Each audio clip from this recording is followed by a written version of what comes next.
Introduction. Dr. Vivek Murthy, former Surgeon General of the United States, recently wrote, "Loneliness and weak social connections are associated with a reduction in lifespan similar to that caused by smoking 15 cigarettes a day." In fact, there is a huge amount of evidence showing individuals who report feelings of loneliness are more likely to have health problems later in their life. When the idea of writing this book came to my mind, I decided that I wouldn't write a book that speaks data, but rather a book that speaks from one heart to another heart. That's what you need, right? You don't care how many people in the world are lonely. You care about how you can deal with your loneliness. Well, that's the first problem. Why is loneliness considered such a taboo in our society? Why do you hate the idea of being with yourself so much that the time you spend with yourself is now considered as loneliness, and there should be some instant hacks and techniques to deal with it? How can the idea of being with yourself make you feel scared? Honestly, I have no authority to ask these questions. I wasn't very nice to myself either. I used to think that there was something wrong with me and that was the reason people left me. And if I can fix that wrong thing in me, perhaps people will stay. Though, after spending a long time on my own, figuring out my personality and thoughts, I realized that I am a pretty good person. I like being with myself. And I always did. I always loved spending time in my room, reading my books, and wandering to a distinct place that only I am aware of. That always felt luxurious to me. I dug deeper into my past, studying why I hated the idea of being on my own, and why I tried to make friends when I never wanted a big group. I'm an introvert and I like having only a few people around me. People who I truly love. I don't like to hang out with people who I call friends and bitch about behind their backs. But then, the question traveled back to why I wish for the same things that I always hated, and the answer was acceptance in the society. When I was still in high school, there was a girl in my class who was all alone in a class of 150 students. I cannot say why no one talked to her because she was from a different section. I was a new student, yet those same people became my friends. Even I had friends from her section. But she, who had been studying there forever, didn't have any friends. I used to see her eating alone, sitting alone in the last row of the class so that she was hidden, and even going to the washroom alone. Fun fact, girls would rather control their pee than go to the washroom alone. But here she was all alone. And as much as people made fun of her, most students felt sorry for her as well. I remember I asked one of my friends about her. I didn't know her name, so I said, "Hey, why does that girl from section always seem to be alone?" And my friend said, "I don't know. I never talked to her either, but she has always been like this since I joined the school. Other students say she is a weirdo. This conversation is the answer to why we fear loneliness. The fear of loneliness was injected into our minds since we were kids. We have learned that the kid who eats alone, sits alone, and has no friends is pathetic. In every book or movie, the kid who is eating alone and has no friend is always featured as a weak character who needs to be saved. Pick any book or movie, and you will observe a common pattern around loneliness in all of them. These people were shown as easy targets or an object of real sympathy. No one wants to be seen as a weirdo, hence our dread of being alone. We don't want people to think of us as a weirdo, someone who needs to be saved or mocked. Someone who is unwanted or doesn't fit in with the cool kids. I don't think I need to say a word about how much we give weight to others' opinions of us. It's our life, but we live as per the rules of society. In fact, so many people don't take action on their goals because they are worried about what people would think of them. What if people laugh at them? What if they fail and everyone sees them as a failure? Our lives have become a collection of others' thoughts and judgments. The fear of judgment is enrooted so deep within us that before anyone else, we start judging ourselves. David Foster Wallace says, "You'll stop worrying what others think about you when you realize how seldom they do." It's quite ironic, but your biggest enemy and critic is no one else but you. Before anyone else, you know what you are up to, and before anyone can, you pass judgments on your next move based on what you think people will think of you. Look around you. No one's judgments are louder than your own in your life. When I was in college, I didn't have any friends for almost 5 months. I had a huge fight with my then friend, and that left me with no one. While my other classmates were having fun with their friends, and everyone seemed to have a nice group, I was alone. I did a good job pretending that I don't care. And although I used to talk with my classmates and seniors, only I knew that I was alone. Everyone else thought I was having fun and arranging all these events in college. My juniors admired me for that, and my classmates were jealous, thinking that I was having real fun. How ironic. Do you see the problem here? Not even a single person thought that I was lonely, yet I was worried. What if they think I'm a loner? For a few weeks, I felt sorry for myself. Even though I was having a good time with my friends like acquaintances, I would find a reason to drag myself down, thinking that I'm an object of sympathy for everyone. Though, what I realized over time is that it's not pathetic to be alone. I realized that we don't hate being alone. We hate to believe that we are left behind. And that, as we learned as a child, should be considered pathetic. Well, bullshit. Stop feeling sorry for yourself because you don't have enough people to post a cute selfie on the internet. Stop thinking that you are a weirdo or there is something wrong with you. There is no need to feel lonely or sorry for yourself. Being alone is a part of life, it's a part of adulting. Your friends and mates cannot stay with you for the rest of your life. Life moves pretty fast and everyone is trying to run faster so that they aren't left behind. The simple truth of life is people leave, for good or bad, and life goes on. Some people will leave for a better job opportunity, while there will be some times when you will have to leave people for career growth. And then there will be times when people will get bored of you and they will find another toy to play with. That's how it is. Can you do something about it? Probably no. But you can do one thing, and that is stop feeling sorry for yourself. Stop thinking that there is something wrong with you that needs to be fixed. Stop trying to figure out what you can change in yourself or how you can pretend to look perfect. The entertainment industry has done a good job of painting a picture of being alone means being lonely, especially in this digital world where you see everyone on the internet as a cute little group of friends. Some are going on trips with their friends while some are posting pictures that give friendship goals, and among all that noise, it's easier to think that you are the only lonely person. The one person who doesn't have cool friends. The only person who wasn't chosen. And that, my friend, is the primary reason why people treat being alone as a taboo. As a curse that needs to be dealt with. But the truth is, all of this is just a pretty picture sold to you. Hence, the first myth that you need to unlearn is to stop believing that you are lonely just because you are alone. And I know that it may sound a little cliché, but being alone and being lonely are two different things. Being alone is a part of life. But being lonely means viewing yourself from the lens of sympathy and misery. When you look at yourself through the lens of loneliness, you feel insecure and left out. You start thinking that there is something wrong with you. And that lowers your self-respect. You start treating the time you spend with yourself as a curse that's loneliness. And that has nothing to do with you being alone. That just defines what you think of yourself. While I am writing this book, I am all alone. I don't have any friends. Not even a single soul who I can hang out with. Not because I am pathetic or a loner. But because I never stayed in any school for longer than 2 years, I never had the kind of best friend we see in movies or books. And the ones that I had were either married or shifted to another city for work or college. Where does that leave me? Well, there are two ways to look at it. On the outside, people might think that I am a loner. I am in my 20s, so I should have fun, go to parties, dress up nicely, and have a hot date with me every Friday. And since I don't have any of it, maybe I should take a blanket, wrap it around me, watch Netflix on a loop, and feel sorry for myself. Though, how I look at it is, I choose to stay in my hometown because I want to stay focused on my writing career. I am close to my parents and I can share a nice cup of coffee with my mother whenever I like. I can focus on being me rather than trying to adopt the definition of a cool girl, and most importantly, I now like being by myself. When I threw the lens of loneliness out of the window, I was able to look at my life and the opportunities around me. Sure, it took some time to come to peace with the fact that I am not having fun and I am here all by myself, but once I accepted that, I was able to focus on okay, what next? I was able to create a lifestyle that I truly enjoy every day. I don't wait for weekends to have fun with friends. I look forward to every day enjoying one more thing, having more new experiences, reading one more book that I always wanted, exploring the unexplored areas of my city, and doing whatever I'd always wanted to all by myself. Without anyone's opinion on my choice, without any intervention when I'm lost in the pool of my thoughts, and without letting anyone tell me if my idea of fun matches society's expectation of fun. In a world where being alone is considered a curse, you should get up and use it to your advantage. Taylor Swift said once, "The scary news is, you are on your own now, but the cool news is, you are on your own now." It's a complete myth that being alone means being lonely. No, darling, that's not true. Being alone doesn't mean you're lonely. Being alone means you are with yourself. I would recommend you close the book and take a minute to think about it. Once you also come to peace with the fact that being alone is not a curse, and it can be a good thing, only then I shall recommend you to read further. I have divided the book into 2 sections. Part 1 will be about learning to turn loneliness into solitude, and Part 2 will be about turning solitude into your growth period. Only when you can learn to love solitude will you be able to do everything on your own that you expect from people to do for slash with you. Shall we? Part 1, turning loneliness into solitude. Chapter 1, stop romanticizing loneliness. If there is anything that can be crueler than death, it's nurturing false hope in your heart just to see them crushing every piece of you at the end. You must have watched those YouTube videos, or maybe read books that encourage you to romanticize your life, haven't you? Well, I have. And to be honest, only by watching those videos do I fall back into my imaginary world where I am the queen of the world, at least of my world. Just after imagining how it would feel to romanticize my life, I used to feel a different kind of adrenaline rush running through my veins, something that I cannot explain in words. You might be thinking, Renuka, if you love the concept of romanticizing life, then why are you stopping me to believe in it? Well, after experimenting, learning, watching, and reading about romanticizing life, I came up with this one explanation, which is everyone is already romanticizing their life. They just don't know the nature of their character yet. Confusing. Let me tell you how you are already walking down on this concept and why this can be the most dangerous thing for your future.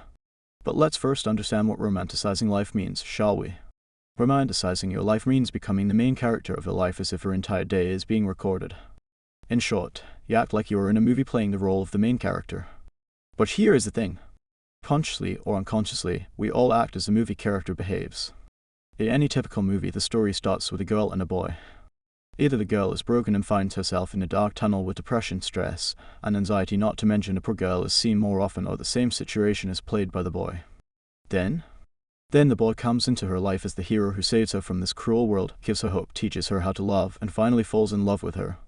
And after that, both of them face this world together like God was conspiring from heaven for their paths to collide. Sounds familiar? If not the girl, then the boy is broken, and then the girl comes as the goddess to play the exact same role that we have just read. And if there is no love story, then there is a friendship story that revolves around the same thing. A broken, depressed, and pathless person meets with another person and they become best friends for life. Most of the movies / web series / books revolve around the same plot where one is broken and the other one comes as a guiding angel, which I like to call good drama. Now, the problem is that people like you and me have been watching / listening / reading about these kinds of life incidents since childhood, and subconsciously we have made a belief one day someone will come to save you, rescue you, or rather fall in love with you. All my college life, I was waiting for a friendship like Joey and Chandler from Friends, but nothing like that ever happened. I never had a best friend either in school or in college, but I always wanted one. A kind of best friend we see in web series and movies. Perhaps that is the reason that even after having a bunch of friends around me, I used to feel incomplete. Though if I look back in time and see the world from a fresh perspective or a mature perspective, I can see a little girl wishing to have the same teddy bear she saw in some random movie. So, what's wrong with this anyway? Well, your imagination shaped your reality, and here you are, sitting there thinking how broke you can be and then how a perfect angel-like person will come to save you. The problem with this is that you choose to believe that you are not enough to change your life all by yourself. You rely your hope on someone who doesn't exist. And that's why, when things don't fall as per your imagination, you start feeling even more lonely, as if you had something but you lost it. If you have created an imaginary friend in your mind who you think will turn into reality, I would say, don't betray yourself. No one is coming to save you or make you laugh or travel with you around the world as it happens in the movie. Life is not a movie. Move on from your own hopes or get ready to see them crushed. Believing that someday you will meet perfect friends who will become a part of your soul is more like creating a grave out of your hopes. The more you focus on meeting new friends, the more it will hurt. You will feel even more lonely thinking that you could have something but you didn't. You will have to mourn the loss of someone you never had in the first place. I am not saying that you wouldn't meet new people or you wouldn't be able to make new friends at all. I made some good friends after college through Instagram. But one harsh truth about that is after a certain age, you don't make soul friends. You just meet people, help each other when needed, and be nice to each other so that you have good people in your network. As a content creator, I come across a lot of people, but I know in the end that they and I are in touch with each other for the sake of networking. After college, you don't make friends. You just network, you just try to be nice to people so you are not left behind mostly. But if you start imagining every person who's nice to you as your future buddy, then you are practically digging a graveyard of your hopes. And let me tell you one thing from experience, if there is anything that can be crueler than death, it's nurturing false hope in your heart just to see them crushing every piece of you at the end. Instead of imagining yourself as the character who needs someone in the first place, imagine yourself as the main character of the movie that is your life. A movie like your life hasn't been made yet, and a book like your life hasn't been written yet. And that's why you have the creative freedom in your hands to write it as you want, make it as bold and wild as you want, keep it as long as you can, and above all make it about yourself rather than following an old pattern that doesn't empower you. You don't want to play the role of victim in your own life. You don't want to see yourself going for someone you never had. You don't want to victimize your character. Or do you? Chapter 2, The Pain of Hiding Your True Self. The most painful and scariest thing in the world is to look in the mirror and not recognize the person staring right at you. The false hope that someday someone will magically show up and the fear of looking like a weirdo makes us do things that we never intended to do. Since childhood, we have learned that the kid who is alone is a weirdo. They are alone because no one chose them. We don't want to seem a weirdo. We don't want people to think that no one chose us, so what do? We start becoming like an ideal version of whom everyone loves. We start saying why yes to things that we hate. We start dressing up in clothes that make us uncomfortable or out of our budget, but at the same time help us get noticed, accepted, and acknowledged. We start speaking the words we find cringe. We start saying things that are most acceptable and popular.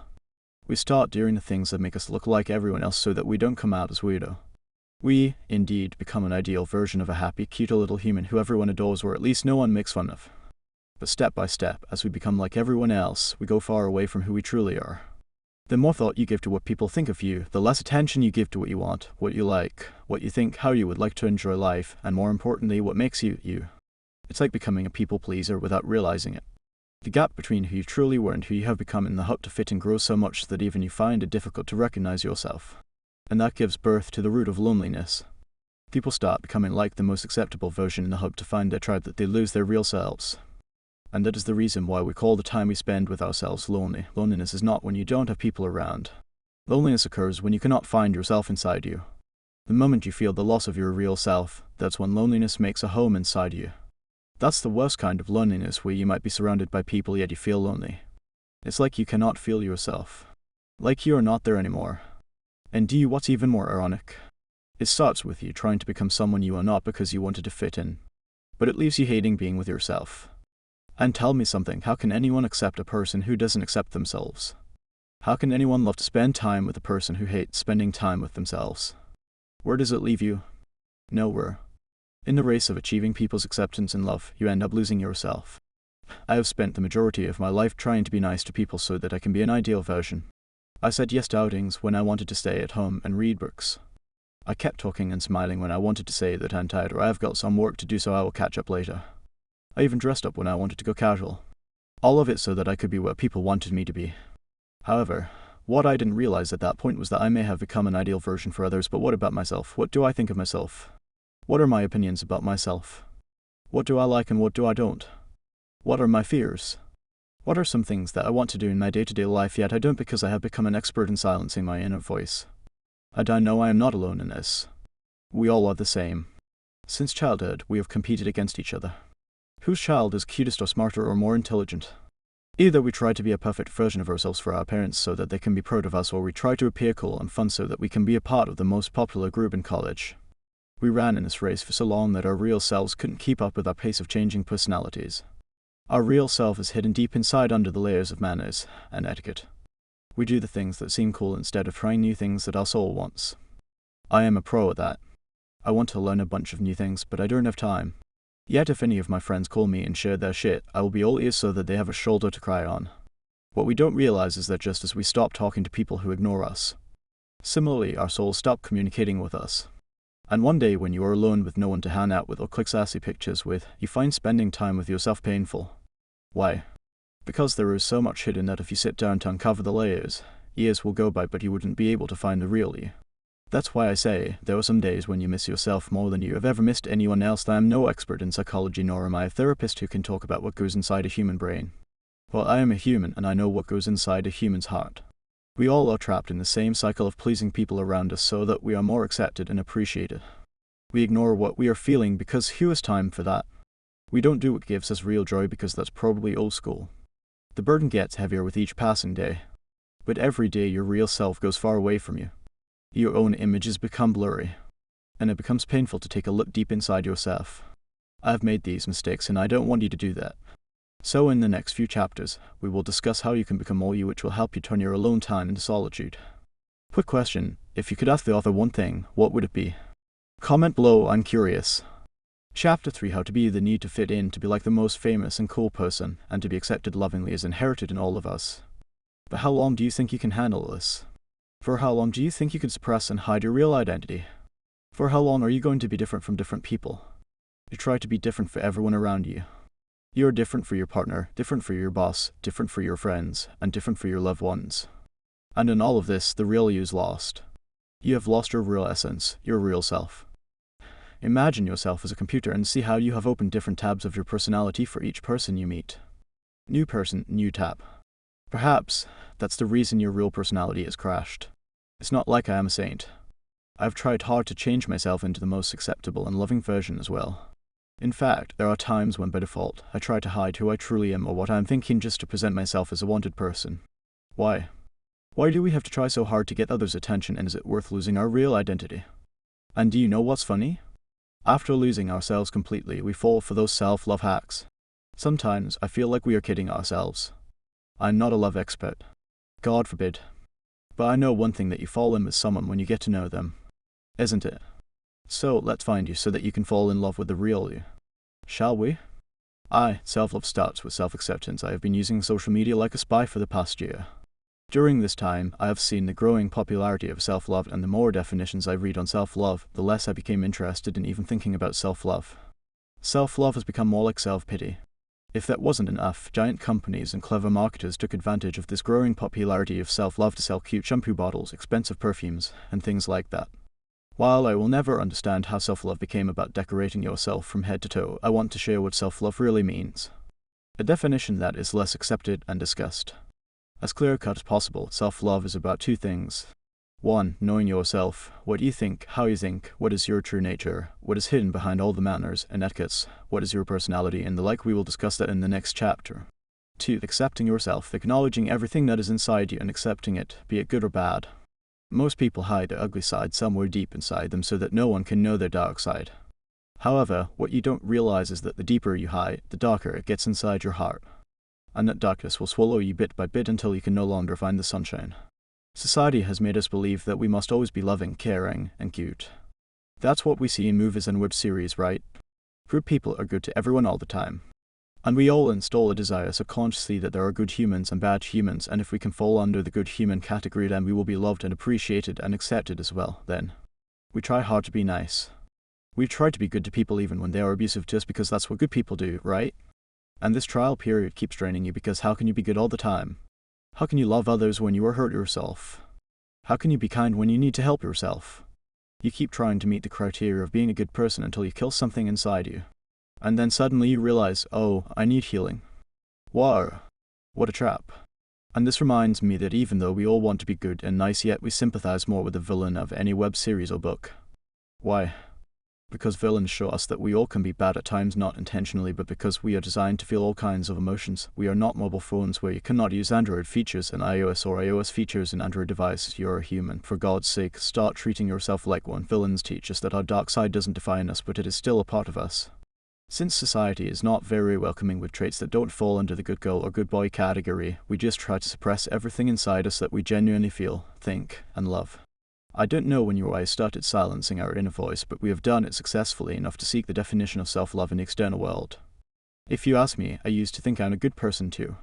I believe in kindness, love, compassion, and being warm to people. I want to be the reason people still believe in kindness and love. But at the same time, I know I am not God and I make mistakes. Mistakes that at times hurt people. But hating myself for making mistakes or for letting go of people or for saying whatever I feel cannot make me love myself. So, can we please stop playing this game? Can you please stop pretending that your dark side doesn't exist? Let me share an example from my own life so you can relate better. As I said, I want to be nice to people so that I don't become the reason someone cries. But after 2 years of constant self-examination, I have studied my behavior. And that behavior says that I can be selfish at times. Yes, that's true. I am not all good, nor am I God. I have chosen me over my friends many times. Although the whole self-love journey made me realize that it's okay to accept myself as a selfish person, that's one of the truths about me. I know good people are not supposed to be selfish, but I am. I can either hate myself, or I'll learn to use this one trait in my favor. Learning to choose myself, my happiness, and my career over anything. This one truth about me made me realize how I function in relationships with friends and family. Since I know my behavior, I would always set my expectations clearly so people know what they can expect from me. This clarity is what brings peace to your relationship with yourself and others. If you don't know yourself, you will make similar mistakes in your relationships with everyone, and then if people leave you, you will say, why doesn't anyone want to be with me? Maybe I am not just lovable, or maybe there is something wrong with me that pushes people away. Self-love, my dear, is not only about taking bubble baths, applying expensive makeup to call it self-care day. That just defines your lifestyle. Self-love is about knowing everything about yourself, however ugly or dark or bad your truth is, and accepting yourself with it. Self-love is about knowing how to transform your flaws into your strengths rather than hiding them inside you so that no one can see them. Self-love is about choosing yourself every single day to study your patterns, examine your behavior, knowing your thoughts even if they are mean at times. Self-love is about creating a home deep inside you where you can be you without worrying about healing, pretending, or perfectionism. You are beautiful with your dark side, not by hiding them under the mask of goodness. I feel pathetic to say that there is a dark side in all of us. Because it's not even our dark side, it's just who we are. That is how we are designed. That's what makes us unique and different from each other. You don't have to be bad to people. You just have to learn to not loathe yourself for having some traits that are not accepted in our well-dressed society. Be proud of what you are and accept every bit of yourself. Now that you know that you don't have to be all classy and glassy to love yourself, I guess it will be a lot easier to get to know yourself. Let's go on the journey of meeting you then. Shall we? Roman 2. Self-love grows with self-knowledge. Your inner world has more wonders than the 7 wonders of the world. I wish I could tell you some hacks and techniques to get to know yourself, or perhaps a schedule or video that you can follow, but the sad news is, you are not a subject that you can just study, understand, and close the book. You are human. Well, yes, not brand new information. But without stretching it unnecessarily, as humans, we change rapidly. We evolve. Our preferences change, and our working style changes, and our priorities change. What worked for you yesterday might not work for you tomorrow. What you liked 3 months back may not be your preference today. How you like to spend your time 6 months back might be something you hate today. Hence, hands down. I'm sorry, but I cannot give some random hacks that just sound good on paper and make you feel inspired at the moment just to make you feel guilty for not following them later. Yes, I know this is a self-help book and I'm supposed to give you some good-looking techniques. But darling, you are not a constant self-improvement project. A journey to self, knowing yourself, is not a one-day job or a 3-week-long project. It's a lifelong journey. We are living in a world of distractions. It takes less than a second to start wishing for something that we never wanted just because everyone else seems to have it / enjoy it. In such a world, where you are always surrounded by noise, it's tough to stay connected to the voice deep inside you. And let me repeat it again, it's a lifelong process to know yourself, and secondly, not to lose yourself. There are a few things that helped me, and I hope they will help you as well. These are not instant hacks, but everyday habits that I follow to date, so be ready for the execution of them. I come face to face with your mind. It is a joy to be hidden, and disaster not to be found. D.W. Winnicott. When you are alone, you are dealing with just one mind, your mind. Some treat it as a luxury, while others treat it as a punishment. During your alone time, you are on your own. Your mind has a way of pulling you back to everything that had or could go wrong in your life. Your mind plays tricks on you to create unnecessary worries. When COVID-19 hit the world and we were forced to stay at our homes, I did a lot of digging in my mind. Initially, it felt more like a punishment because I wasn't ready to listen to the 1,000 thoughts that my mind was generating every other minute. It was at that moment I realized how my mind never sleeps and always gives me a reason to worry about. Hence the urge to go out in public and ignore the mind's voice. Perhaps this is the reason why so many people end up being in toxic relationships. People are afraid of what their mind will do to them, they are afraid of what their mind will make them believe, and they are afraid of what their mind will push them to do. In my case, calling my mean friends, as Rolla May said, many people suffer from the fear of finding oneself alone, and so they don't find themselves at all. Though I dug deeper into the problem and said to myself, being with me doesn't have to be so cruel and tough if only I become more mindful. I started doing more meetups with my mind to understand myself better. To know what goes in my mind, how I think, how I react, what triggers me, and basically everything that I was once afraid of uncovering. And if there is anything that I realize with these regular meetings with my mind, it's that your mind is not stupid, nor it's your enemy. You cannot stand being with yourself because there is so much buried inside you. Things that you don't want to admit. Though, let me tell you one thing. There is freedom in knowing yourself. You feel like nothing can hurt you when you face everything that your mind was threatening you about. So, instead of finding ways to silence your mind, get up and come face to face with whatever your mind has to offer you. There were things about myself that I didn't want to admit. My default behavioral pattern in certain situations, however, now that I have accepted it, I don't fear my own mind. I am working on those things, so parade myself. Use your alone time to know yourself. When you are alone, you are dealing with just one mind, one set of choices, behavior, and thinking patterns. Hence, it becomes easier to study yourself and get to know what you like and what you don't like, how you think, and how you react. The reason why most people find it so difficult to sit with themselves or read their own thoughts is that there is too much untapped and unnoticed.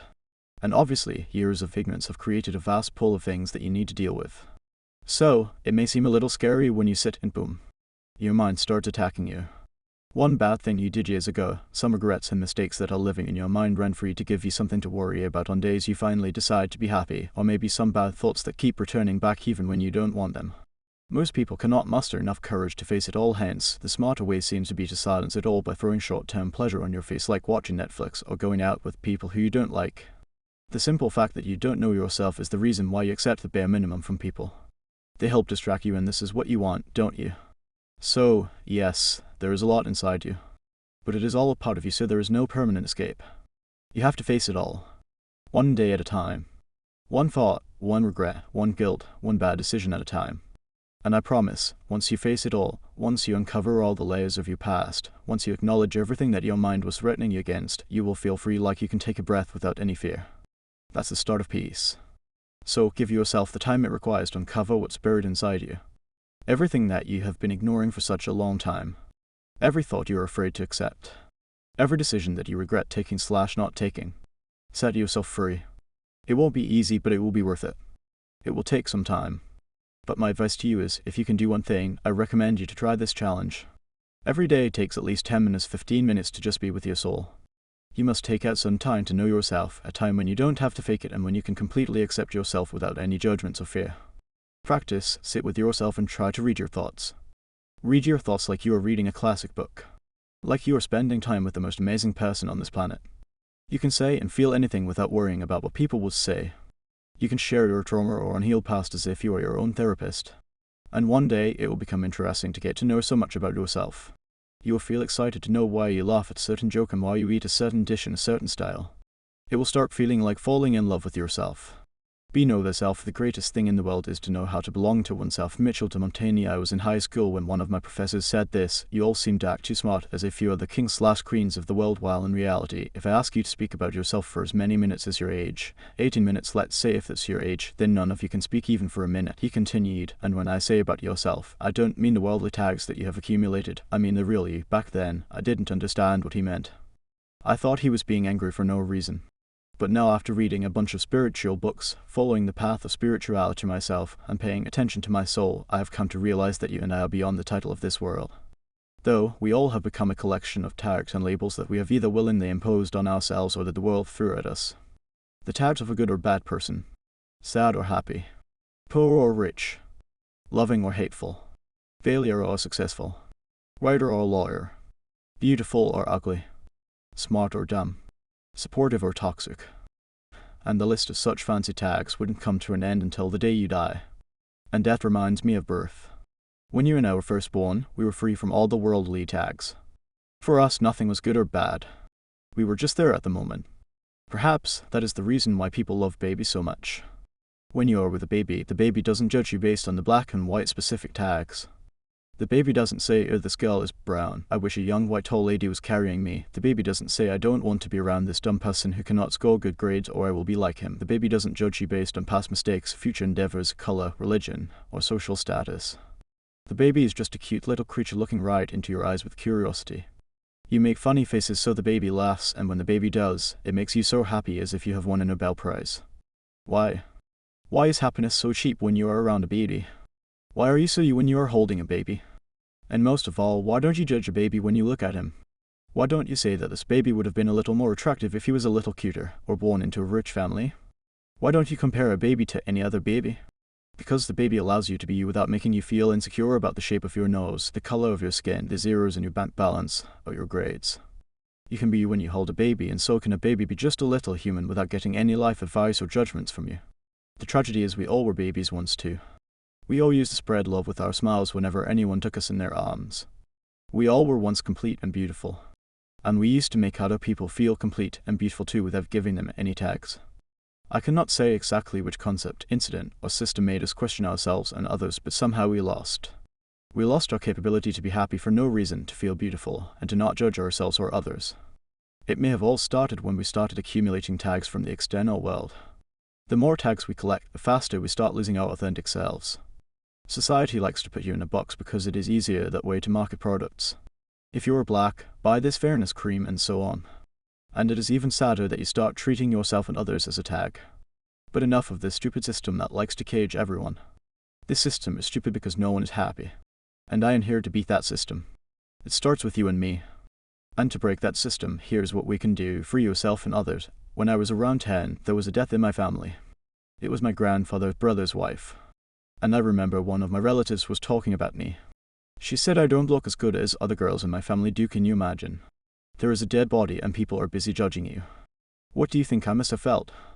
I remember not considering myself beautiful till the age of 17. And I know how it feels to be judged so badly. But what I also remember is I tagged myself as ugly, and that shattered my confidence till 17. It happens to all of us. Everyone gets different kinds of tags from the world and starts defining themselves as per the tag. And that tag can leave its imprint on your heart until you can no longer bear this burden. So I would suggest you let go of all the tags that the world has thrown at you, tags that you have attached to your soul, and free others from the tags you give to them. Don't define people. Don't put people in a box. Don't give them tags. Because your one tag can be a pain in someone else's heart. And if someone else is giving you tags, be it good or bad, instantly mutter in your mind yet another tag, but I don't want to be free, and let others be free too. Don't make life so specific that it feels like carrying a burden. When we start defining ourselves with one particular thing, our entire focus revolves around it. And when that one thing goes wrong, we feel like a failure. And it's not just about the profession, but personal relationships as well. For example, if I say I am an author and put it as a label, I will always judge myself based on the number of copies of my books have been sold, how many people love my book, and things around it. And if someone doesn't like my work, does that make me a bad writer? Something similar happens in personal relationships as well. When we become attached to one person/relationship, that person or relation starts defining our existence. That person can control our lives. That relationship can break our hearts into pieces if someday it ends. It could be with your romantic partner or your parents. If your mother doesn't acknowledge your efforts, does that make you a bad daughter? Am I just a collection of tags and labels? And should I spend my life collecting all the good tags like a good daughter, loving partner, good sister, supportive friend, a good writer, and more such tags that are well accepted in society? And what if someday I fail? What if I end up hurting my friends because I have my shit to deal with? Does that make me a bad person? What if my books don't do well? Should I stop writing then? I believe that we are beyond the titles of the external world. I think a particular word cannot define our core being. One tag cannot describe you or me. We are more than just our professional goals and personal life relationships. All these things are external. You and I are a piece of everything we owned, every place we have traveled, every person we met, and every word we read. Everything leaves a mark on our soul that paints our personality into who we are today. We are stitched together by the songs we enjoy, people we love, adventurous experiences we have had, books we read and the characters in them that we live for a while, and many more small things like these that shape our perception and personality. But when we remain restricted to one particular tag, we put ourselves in a cage while expecting to behave/talk/think in a certain way. Perhaps that is why there is no uniqueness left in you and me. We are walking on the same path as everyone else. But I think that our entire personality or existence should not revolve around one person or one thing or one tag. We should be undefinable. Like no one can put us in a cage. Like if someone even tries to define us, it should take them hours to talk about our personality. Like I don't want people to say Renuka is a great author with excellent writing skills, I want people to say Renuka writes in a way that makes you feel safe, loved, and understood. She loves writing and reading. She lives in a world that exists beyond the human mind. She loves nature and often finds herself gazing at the clear sky to find a hidden secret of the universe. She loves coffee and she drinks it like it's a drop of heaven. I understand these things cannot be noticed by others, but they can be noticed by you. You can live more. You can become indescribable for yourself. Like if you take a pause to talk about what you do, you have to think, what should I talk about first? And that's why I said earlier, learning about yourself is a lifelong process. You change every day a little. You evolve with every song, every book, every article, every video, and every thought you come across. This is the reason sitting for once and defining yourself wouldn't work. If you want to know yourself, you have to be interested in yourself for the rest of your life. And you must remember one thing, you are beyond a particular tag. You cannot be labeled. Be undefinable. Let them wonder who you are while you create a personality for yourself that makes you fall in love with yourself every day. Moment 3. Define who and what you are not. Let me tell you one thing. When you will walk on the journey of self-exploration, you will realize one thing, you are not easy, which is a good thing. But that is one of the key reasons why people give up on themselves. It becomes a lot more to handle than it sounds. In fact, when I started my self-exploration journey, I was overwhelmed and confused. I didn't know where to start. I am not a subject and there wasn't any index that I could follow. And after a lot of trial and error, reading, and experimenting, I followed one piece of advice that helped me get started on my journey. The advice, if you cannot figure out who you are, figure out who you are not and who you don't want to be. It's easier to know who you are not and what you never want to be than to start with who you are in the first place. When you make a list of who you are not and who you don't want to be, you will also get a sense of clarity about what you don't like and why you don't like certain things. It helps you get to know your choices, principles, and thinking patterns better. You can start by making a list of things you hate or you are against, even if those things are well accepted in society, and alongside, write or make a mental note of why you don't like those things. Take it as your assignment or task or whatever you want to call it. Sit down every day for 5 minutes, alone with no disturbance around you. Let yourself be immersed in your personality. Write down 1 or 2 things that you think you don't like and then write why you don't like those things. It will help you to know your values, hence getting closer to yourself a little. Not only that, but you will also understand that you are not a follower and that you don't accept every definition that's been thrown at you. It will help you think independently without accepting the world's definition. Though, let me give you a warning. As you get to know more things that you are against but the world accepts, never share those things with anyone. Yes, I am asking you to keep your opinions to yourself. Let people think you agree with them. And that's not because you are a people pleaser or you are afraid to voice your opinion, but because the world is full of clowns. Not everyone has an open mind to accept that differences of opinion can exist. Don't go out there and scream your perception. Don't think that people will agree with you. In fact, that's the reason most people just follow the crowd. They know if they voice their opinions, they will be kicked out. This fear is one of the reasons why most people are followers, not thinkers. Make sure you don't make that mistake. Give your opinions only when specifically asked. Otherwise, keep your thoughts inside you. I do it all the time. I know that people are different from me. Their upbringing, educational background, and experiences are different from mine. So it's obvious they wouldn't have similar opinions. I don't judge them for their opinions, and I don't let anyone judge for mine. And just because your opinions are different doesn't mean they are superior. Maybe if you stay silent and listen to the other person, you will get to know a new perception. So go ahead and make a list of everything that you think you are not or what you never want to be. For example, while I was in college, almost every other student used to drink. I never touched it even when my friends asked me to at least try. Why? Because I knew I am not this and I never will. If you compromise with your principles once, it will become your habit to cheat your principles and do what's cool. I am not saying you should drink or should not. I am saying I never wanted to try it. So I stood my ground. Now, it's your turn to stand tall on yours. That was the one reason I was often misjudged and left alone. I didn't want to just belong to some group. I wanted to be with people who align with my values and principles. This is the thing about knowing what you don't want. Once you set the lines clear for yourself, you stop taking the garbage in. You stop taking the bare minimum from people. You stop laughing at jokes that aren't funny, and you stop saying yes to everything because now you know what you are not, what you don't want, and what you will never be. It raises your standard. It makes you feel that you are not here to adjust to everyone or everything. You simply learn to reject what you know you don't want. It's that simple. There is no such thing as learning to say no. All you need to do is learn to know what you don't want. Set the standards high, and if people cannot climb the standards for you, then they will automatically stay away from you. This is how you attract good people and stay away from toxic ones. In fact, your eyes become blind to those who are toxic. In one simple glance, you can tell they don't align with your values. If you're new here, I post audio versions of powerful books every week. Hit subscribe so you never miss one. Chapter 4, The Law for Solitude. Wayne W. Dyer once said, "You cannot be lonely if you like the person you're alone with," and that I believe should be enough to close this part of the book. But you are reading a self-help book, so you want me to keep saying something until you are forced to believe that solitude is good. Though, I'm not going to do it. Do you know why? Because that's our problem. We want others to make us believe in something. Hold our hands and show us the path. And when people leave us in between the journey, we feel lost, like it's all dark and scary. What you don't realize is that you need to walk alone to reach where you want to go. Everyone has different goals, so they cannot take the same route as you. You will meet some good/bad people on the way, but eventually they will turn the other way to move towards their journey. And in the end, you will be left alone. The choice would be yours, whether you want to stay on the way and cry and scream at people for leaving you while they enjoy their journey.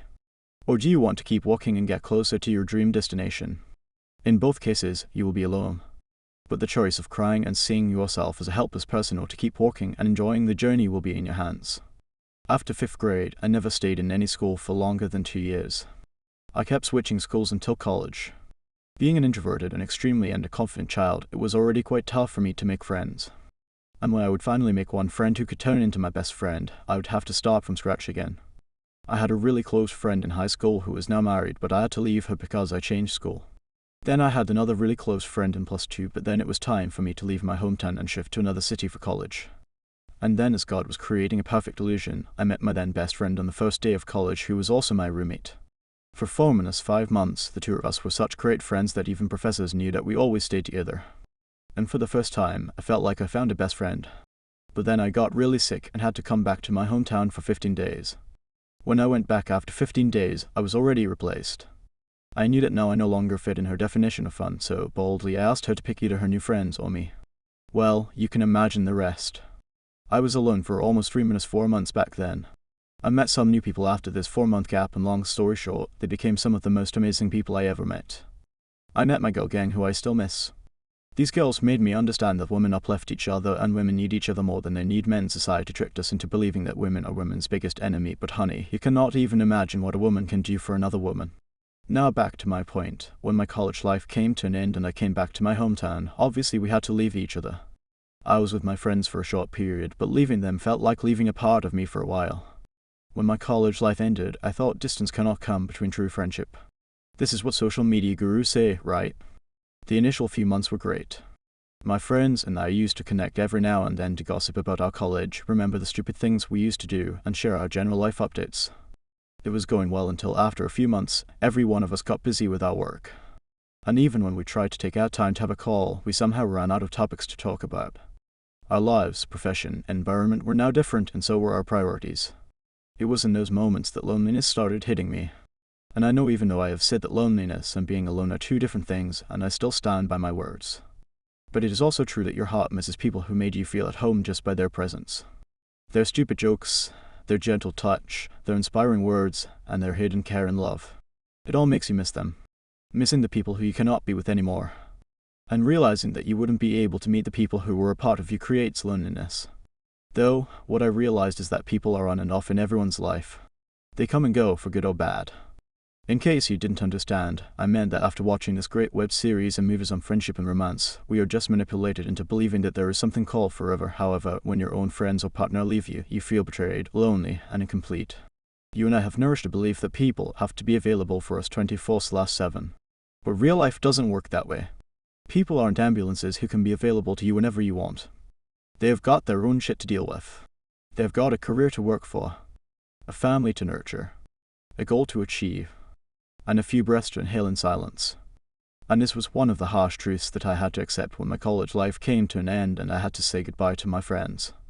Initially, I used to feel sad and lonely too, but later I realized that is how things are going to be for the rest of our lives. This is the part of adulthood when you have to say goodbye even if you don't want to. This is part of being an adult when you have to let go of people to get a hold of your career. That's why I said earlier that loneliness is a part of the journey. I am not saying that you have to choose between career and friendship. But it happens automatically that you wonder, how did my friends slip away from my hands? That's the bargain of making a career and living your dreams. Yes, there are some people who are lucky enough to have both, but that seldom happens in reality and more in movies/books. For example, one of my favorite series is Friends, but if you observe this series, all 6 friends hang out with each other all the time. They are always sitting in a coffee shop, but that's not possible in reality. You have a job, career, studies, and a lot more things to look after. You cannot just sit around all the time. So, let's make a new belief, or rather an agreement, that you cannot expect people to stay forever. Not because they are bad, but because they have a lot to deal with in their own lives, and that's a part of growing up. The concept of forever is just a fantasy that you have bought from some random series. In our generation, forever means following each other on social media and once in a while commenting on each other's posts and keeping each other in our memory lane. That's it. Other than this, if you are expecting anything from anyone, you are just preparing yourself to get hurt. So, kill your expectations of other people and realize one simple truth: you are on your OWN now, except for you. No one is going to stay by your side forever. People cannot babysit you forever. So, even if you're around people or you find good people in the future like I had, know one thing: you cannot be dependent on anyone. You will have to create enough space in your heart for yourself so that being with yourself feels safe and loved. And being with people feels like a bonus, not a short-term pleasure or escape. So, ask yourself what you want for yourself. If you chose to keep walking, then make one more choice, the choice of loving the person who you are with, and that is yourself. When you love yourself, you will view the journey as a treat. As I said earlier, it's liberating to be with yourself. You are with just one mind, one voice, one type of opinion and perception. You wouldn't have to take the burden of becoming who you are, not to please people you don't like, just to fit in, just for them to hold your hands until the end. When you know you can walk alone just as fine, you will be astonished to experience such simple joys of life that your soul enjoys. I hope you understand what I mean. I'm not asking you to push people away. Never do that. It's hard to find people who truly love you. All I'm asking is to not forget yourself in the noise of the world. The next section of the book is based on turning solitude into your growth period. But it can happen when you start viewing your loneliness as solitude, as a privilege, not a curse. When you are ready to walk with yourself, let's learn to walk toward your dream life. Shall we? Fun fact, around 94% of people who listen to these books haven't subscribed yet. Be part of the top 6%. Part 2, Turning Solitude into Growth Period. Chapter 5, Practicing the art of being alone. Some people are alone because they don't have friends or family. Some people practice being alone because they want to stay connected to themselves. Georgia O'Keeffe was an American modernist artist, often called the mother of American modernism, born on November 15, 1887, the second of 7 children. Georgia Toto O'Keeffe grew up on a farm near Sun Prairie, Wisconsin. By the time she graduated from high school, she had determined to make her way as an artist. Georgia studied at the Art Institute of Chicago and the Art Students League in New York, where she learned the techniques of traditional painting. The direction of her artistic practice shifted dramatically 4 years later when she studied the revolutionary ideas of Arthur Wesley Daw. Daw offered O'Keeffe an alternative to established ways of thinking about art. She experimented with abstraction for 2 years while she taught art in West Texas. Through a series of abstract charcoal drawings, she developed a personal language to better express her feelings and ideas. O'Keeffe mailed some of these highly abstract drawings to a friend in New York City. Her friend showed them to Alfred Stieglitz, the art dealer and renowned photographer, who would eventually become O'Keeffe's husband. He became the first to exhibit her work in 1916. By the mid-1920s, O'Keeffe was recognized as one of America's most important and successful artists, known for her paintings of New York skyscrapers, an essentially American symbol of modernity, as well as her equally radical depictions of flowers. O'Keeffe was at the peak of her career when she found herself restless in the city life of New York, craving to escape the crowds. While Stieglitz, her husband, was a social butterfly, O'Keeffe preferred being alone. She always said there is a kind of freedom in being alone. Finally, in 1929, after much deliberation, she left for New Mexico for the very first time. This became the first of her many extended trips in the desert, where she spent months wandering alone, living in tents, with nothing but her art supplies for the company. In 1934, O'Keeffe bought a piece of land on a ghost ranch and permanently moved to the desert. Here she spent 4 years restoring the ranch and setting up her solitary abode. Her minimalist house with a view of the Cerro Paranal Mountains became her own little haven, where she lived up to almost 100 years deliciously alone, in blissful solitude, making art till her body allowed her. Her art and the inspiration behind it was simple. As she used to say, I had to create an equivalent for what I felt about what I was looking at, not copy it. Georgia O'Keeffe is not the first nor the only artist who found inspiration in solitude. History, if you flip the pages, is filled with examples of legendary artists, warriors, and writers who found their heart speaking to them directly when they spent time with themselves. Much like Georgia, Nikola Tesla preferred solitude and went on to say, the mind is sharper and keener in seclusion and uninterrupted solitude. No big laboratory is needed in which to think. Originality thrives in seclusion, free of outside influences beating upon us to cripple the creative mind. Be alone. That is the secret of invention. Be alone. That is when ideas are born. That is why many of the earthly miracles have had their genesis in humble surroundings. Vincent van Gogh was a Dutch post-impressionist painter who became one of the most influential figures in Western art only after his death. He created over 2,100 artworks, many of which while living in solitude. Vincent often felt lonely, but instead of crying over it or finding fake/degrading company, he used his art to express himself and his experiences with loneliness. He once said, though I am often in the depths of misery, there is still calmness, pure harmony, and music inside me. These are just some of the examples of the greatest artists who choose to be alone so that they can eliminate the external noise which takes them away from their true nature. Cal Newport talks about how all the great writers, artists, and inventors choose to spend time with no distractions so that they can connect with something deeper than themselves and create a true masterpiece. The irony is, where our generation is treating solitude as loneliness, something to escape and feel ashamed of, there was a time in history when all the great minds sought solitude to travel inward. Solitude was once a luxury to experience the calmness of the world that lives inside us. I wholeheartedly believe that this cannot be random. The system around is designed very carefully and after a deep analysis of our basic human nature. We, as humans, do need other humans to feel safe and protected. That's how we function. And all these giant companies, not to mention social media platforms especially, are designed to keep our need for validation as the focal point so that they can trap us in the cycle of misery. The life of Georgia O'Keeffe is living proof of how solitude helps us reach our greatest potential. Look around you and you will observe the people who are setting boundaries and working on their goals/dreams are the ones who don't have a large group of friends. They are the ones who are alone. Not because they are miserable and pathetic, because they are choosing to leave the noise behind. And the people who are always ready for party, another get-together, or just seem to waste time scrolling through social media are the ones who have zero goals with no real connection and a lot of time to pass judgment on who is doing what. It may sound a little judgmental, but tell me if it's not true. People who are up to something, people who are working towards their future or busy creating their art don't have time to feel lonely. Rather, they crave to be alone so that they can focus. Focus is a new luxury. In a generation that is happy being distracted and easily manipulated, focus doesn't come easy. And if you think that I'm exaggerating, then tell me one thing. Most people are addicted to social media and their mobile phones in general. They all want to know how to get rid of mobile addiction, yet the very next day or week, they find themselves swimming in the pool of endless posts and videos that have nothing to offer you. I mean, why and how? If you, who is the master of your mind, want to get rid of social media, then why are you not able to? If you, who has a mind, want to focus, then why are you not able to? Because, as it seems, you are no longer controlling your mind. Your mind is now a device of these giant tech companies that they control as per their wish. I find it so funny and sad at the same time that people are actually searching on YouTube or reading books on how to be productive. Really? Is that how helpless and powerless you are? If you really wanted to be productive and get your work done, you would get your ass on your chair and stop working. My friend, there is no other quick hack or technique for that. Yet, as it's a generation of fools, we are always looking for quick fixes and hacks to improve our lives. You might be thinking that, Renuka, how does any of it relate to practicing solitude? Let me tell you one thing. You can never achieve anything good in life if you keep following the rules of others and seek guidance from people who don't know the first thing about you. Your real guidance is you. Your heart knows what needs to be done and your mind is capable enough to figure out how, but if you keep filling your mind with the thoughts and opinions of others, you will end up becoming and thinking like them. There would not be a single shred of uniqueness in you. You will end up becoming like a copy of the people you listen to on social media and in real life. That's why they say you're the average of the 5 people you spend the most time with. My question is pretty simple here. If you're the average of the 5 people you spend the most time with, then how will you become an average of yourself if you don't spend any time with yourself? If you become like the person who you spend the most time with, then does that mean you are going away from your real self or you don't spend any time with yourself? Perhaps artists like George O'Keeffe knew this from the start. They all knew that in order to create real art, they have to become real to themselves first. And they choose solitude. We have already learned why loneliness is not a curse and how we were manipulated into believing so.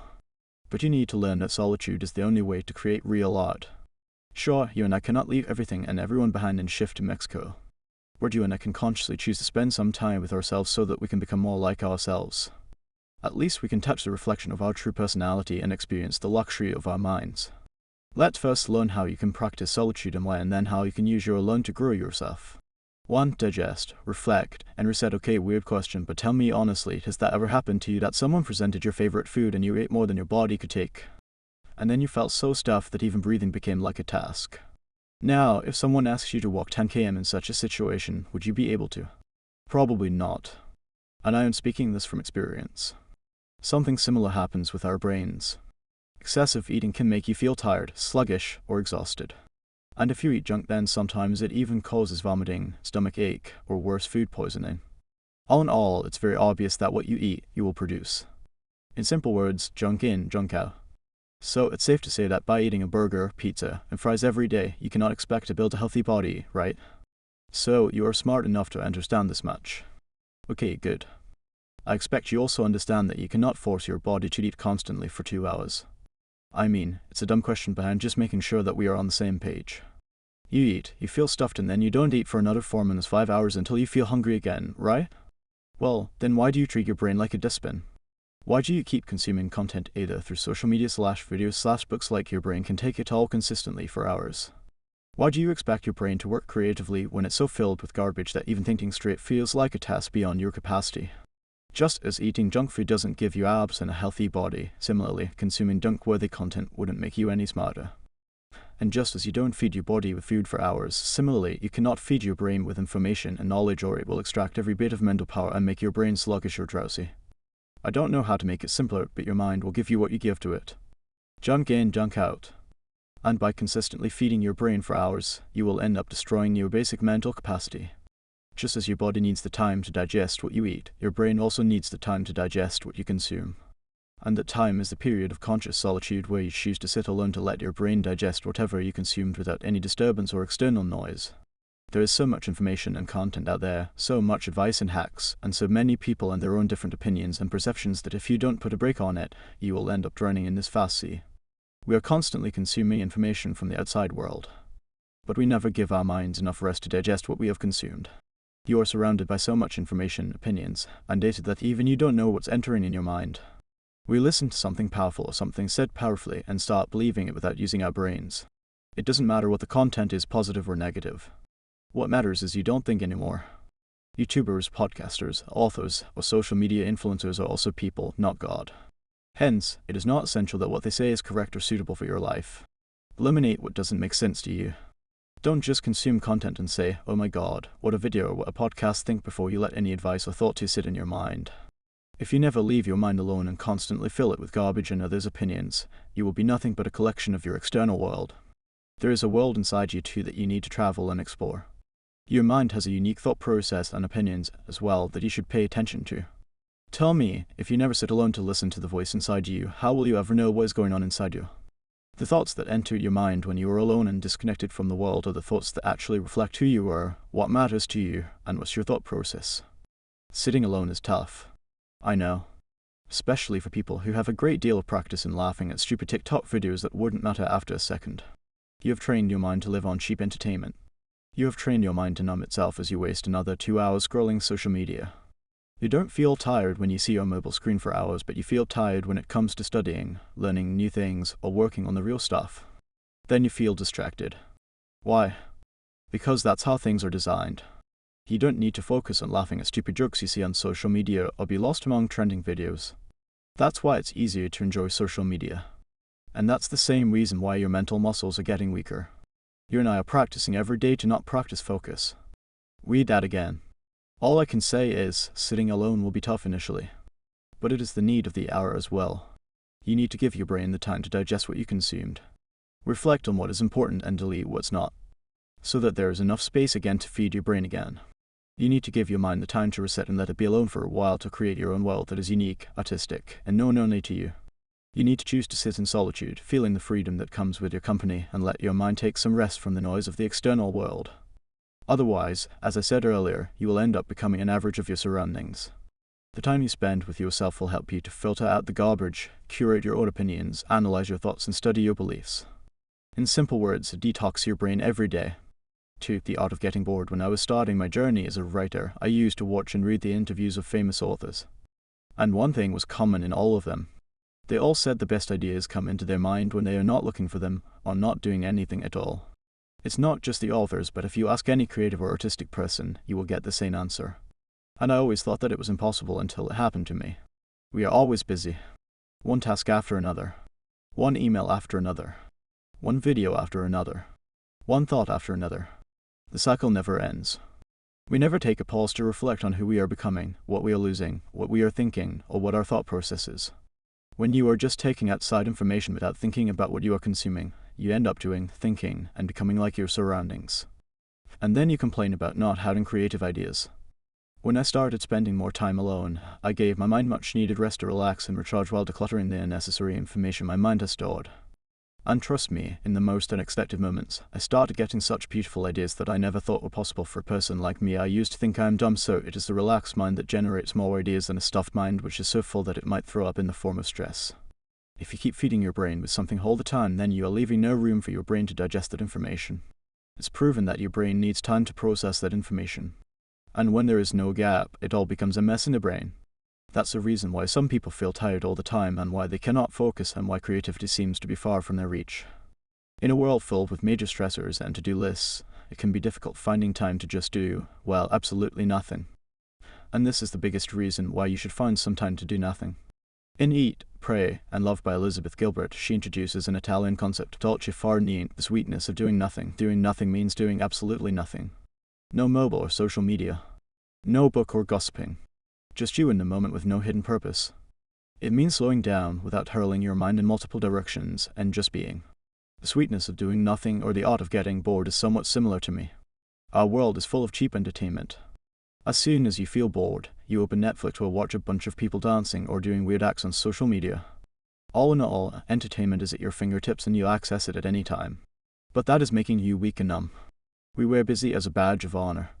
If we are not working, we are doing personal development, traveling, being productive, starting businesses, learning, growing, creating, etc. And not being busy feels scary. For some people it means that they have to meet themselves face to face, for others it means not feeling worthy, some can't handle not being perfect and useful. When we have free time it just doesn't feel right. We have learned to either silence or numb our brains. We either throw short-term pleasure or entertainment or a big to-do list on our faces so that we are always busy. But what we don't realize is that getting bored is an art. In a world where you have thousands of options at your fingertips to enjoy, it's an art to know how to feel completely satisfied with doing nothing. Not only do you put a full stop to unnecessary content and give your mind the much-needed relaxation when you consciously choose to do nothing, but you also learn how to gain self-control. Most people go back to their toxic ex or friends because they cannot bear the thought of having no fun in life. People feel boredom, so they accept the bare minimum from others. But why?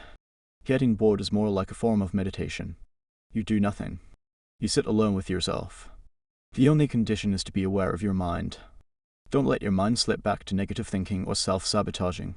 You learn to control your mind. You learn to control your desire to be with others. You learn to control your desire for cheap entertainment. You learn to not give up on short-term pleasure. This builds self-control. You learn how to be bored like an artist.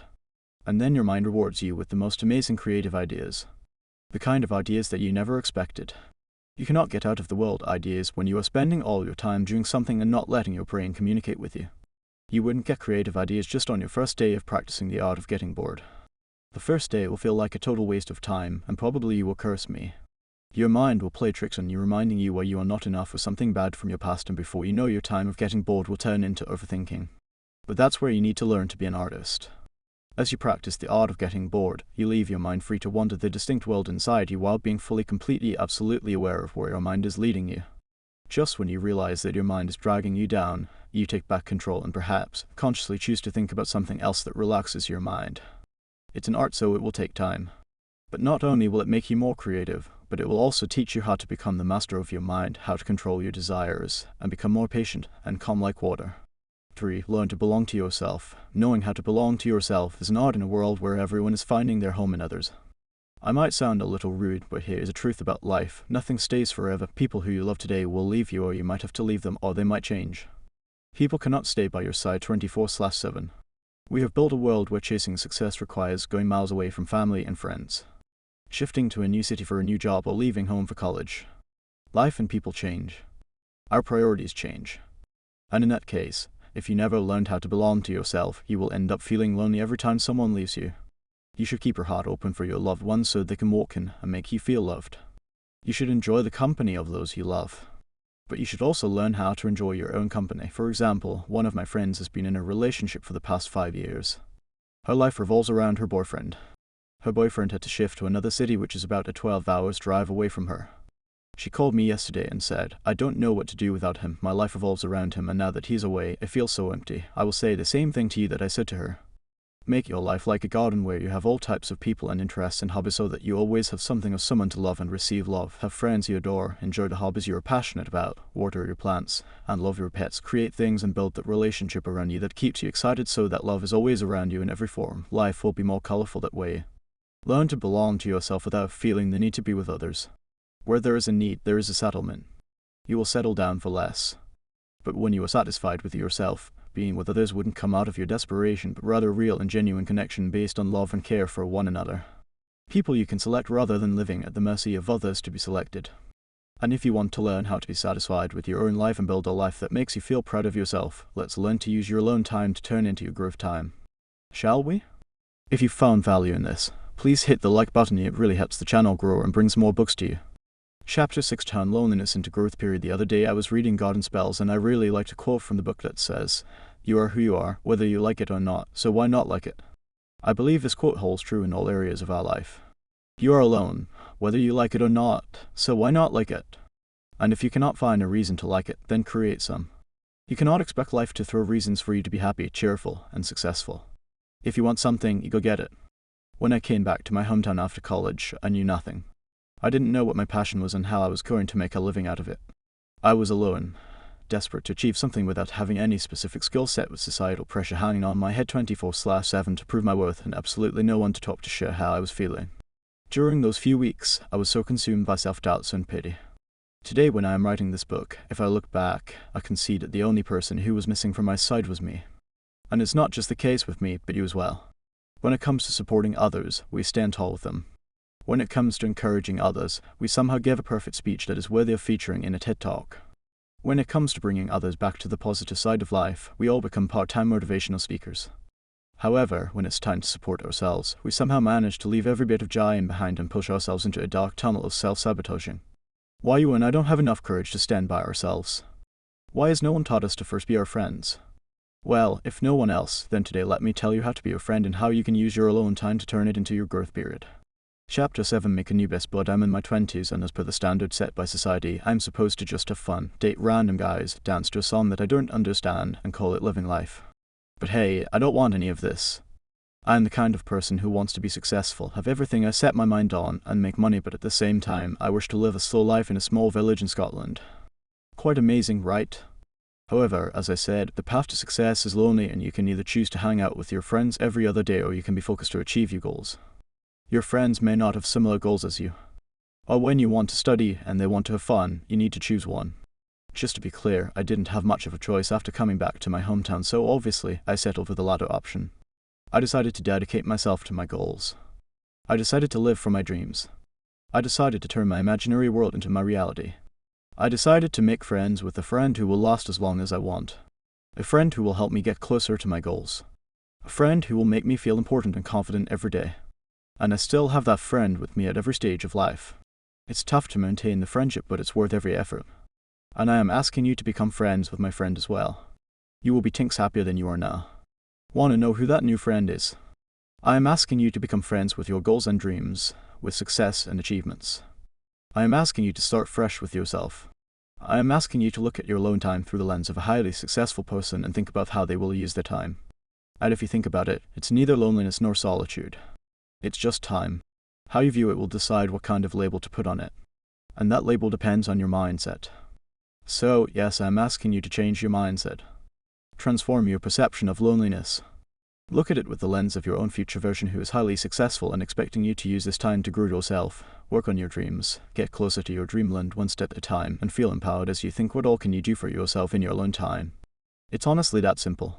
Just as I said at the start of the chapter, being alone is your reality now, so why not change it into something where you start loving your solitude? Why don't you turn it into something that being alone feels like an opportunity, a luxury, a lifestyle that helps you level up your game? So, yes, I am asking you to be friends with success. I am asking you to make your dreams your best beauty. Start a self-improvement streak with your new friend, and with every step toward your goals, every small achievement will be like adding a new memory to your list. And it may all sound inspiring to you, the question comes back to how. How and where should you start? Well, once you are ready to be friends with success, flip the page, and let's make some efforts to get the attention of your new buddy. Chapter 8, Building a Dream Life Plan. If you don't know where you want to go, how will you ever reach there? Everyone wants to become successful. Everyone wants to live their dream life. Everyone wishes to achieve something big. Everyone wants to leave a dent in the universe.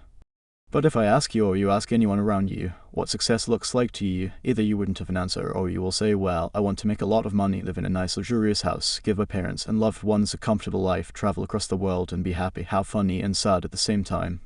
If all of us are different, then how can our dream life look exactly the same? Because we are clowns. Oh, I'm sorry if that sounded harsh, but I meant to sound a little truthful.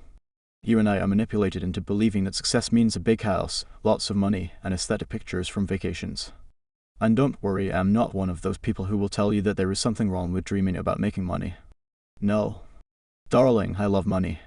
But the problem is you and I are behaving like clowns. We are following everything that people in power want to make us do. We think if we don't have what everyone has, then we are missing out, and our next goal should be to achieve that one Chanel bag, one trip to Italy, one beautiful partner who proposes to you in front of the Eiffel Tower, a cute baby who is more intelligent than anyone else's, and more bullshit like this. The problem is not that we wish to have certain things. The problem is we wish to have something that everyone has so that we don't seem poor, stupid, or weird. The problem is that we are making our lives a collection of cheap dreams that everyone imagines and materialistic shit that everyone else possesses. The problem is we don't ask ourselves what do we want in life, we try to copy the most successful person around us so that we can also become successful, and I call all of it a well-designed system that has robbed us of our basic capability to think. And just in case you want the proof, you say you want to make a lot of money to become successful. Okay, darling. How much money do you need to be able to come to peace with yourself? How much money is enough for you to call yourself successful? Do you have any plans to get 1% closer to that goal? If your dream is to make $10,000/month, then do you have any plans to make your first $100? Or do you just think that one day magically you will be able to jump from $0 to $10,000? And if you do believe in this magic, do you have any tricks or hacks to turn this magic into reality? And you know what? Let's say that you are a saint and your goal is not to make money but to find peace and mental stillness in life. Okay, honey. What do you do for mental stability? Do you meditate, and for how long? Do you meditate once in a while just to curse your brain for throwing thousands of thoughts at you, or do you meditate every day at a fixed time whilst following a fixed mantra/guidance? Do you journal, or do you just overthink about how your life is a mess? See, I don't have any intention to make you feel bad. I'm just introducing you to your reality. You are living in a bubble if you think that just by imagining and wishing to become successful, you will become one. That too when you don't know what success means to you. This right here is the reason why you need to be alone. Even if you have some good people around you and your life is all happy and merry, you should take some time every day to be alone so that you can think independently without the influence of anyone.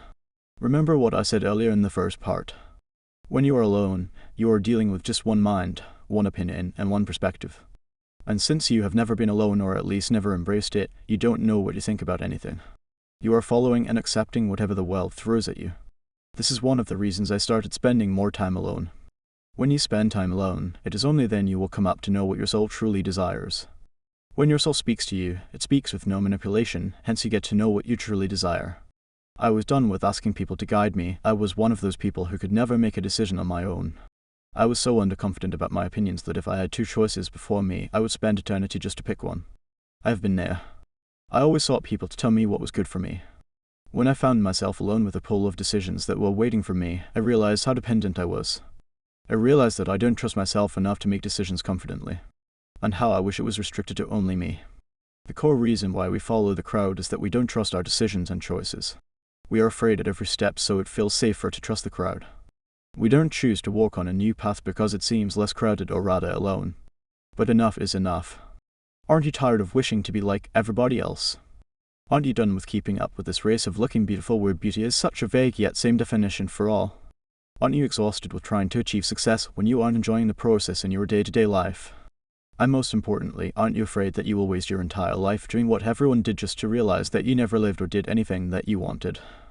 If you take just one thing from this book, remember this: learn to define your definition of everything. Don't make your life a wish list of what you think everyone has. Define your definitions. When you don't know what you want, then you want to have everything that is glittery and shiny. God was kind enough to bless all of us with a personal brain, yet here we are.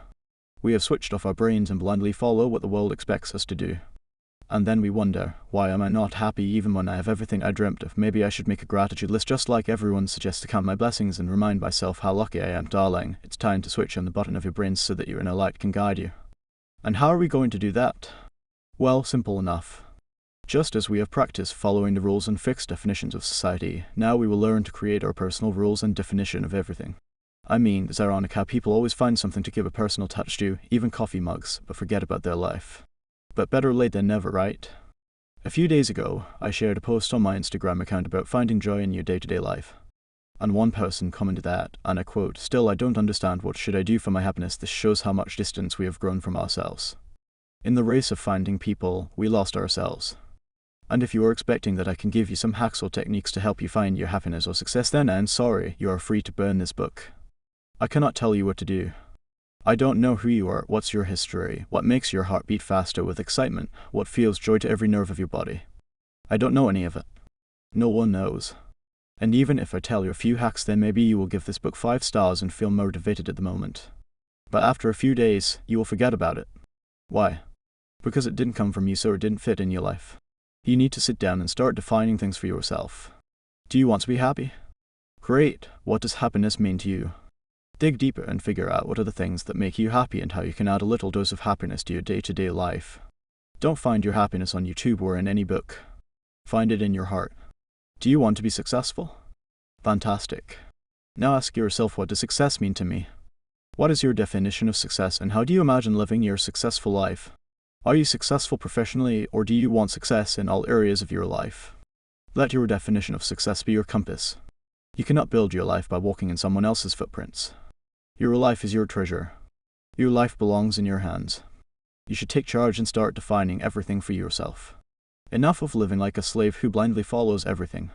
You might not be the actual king/queen of the world, but your life depends on your actions, so act like you are in it.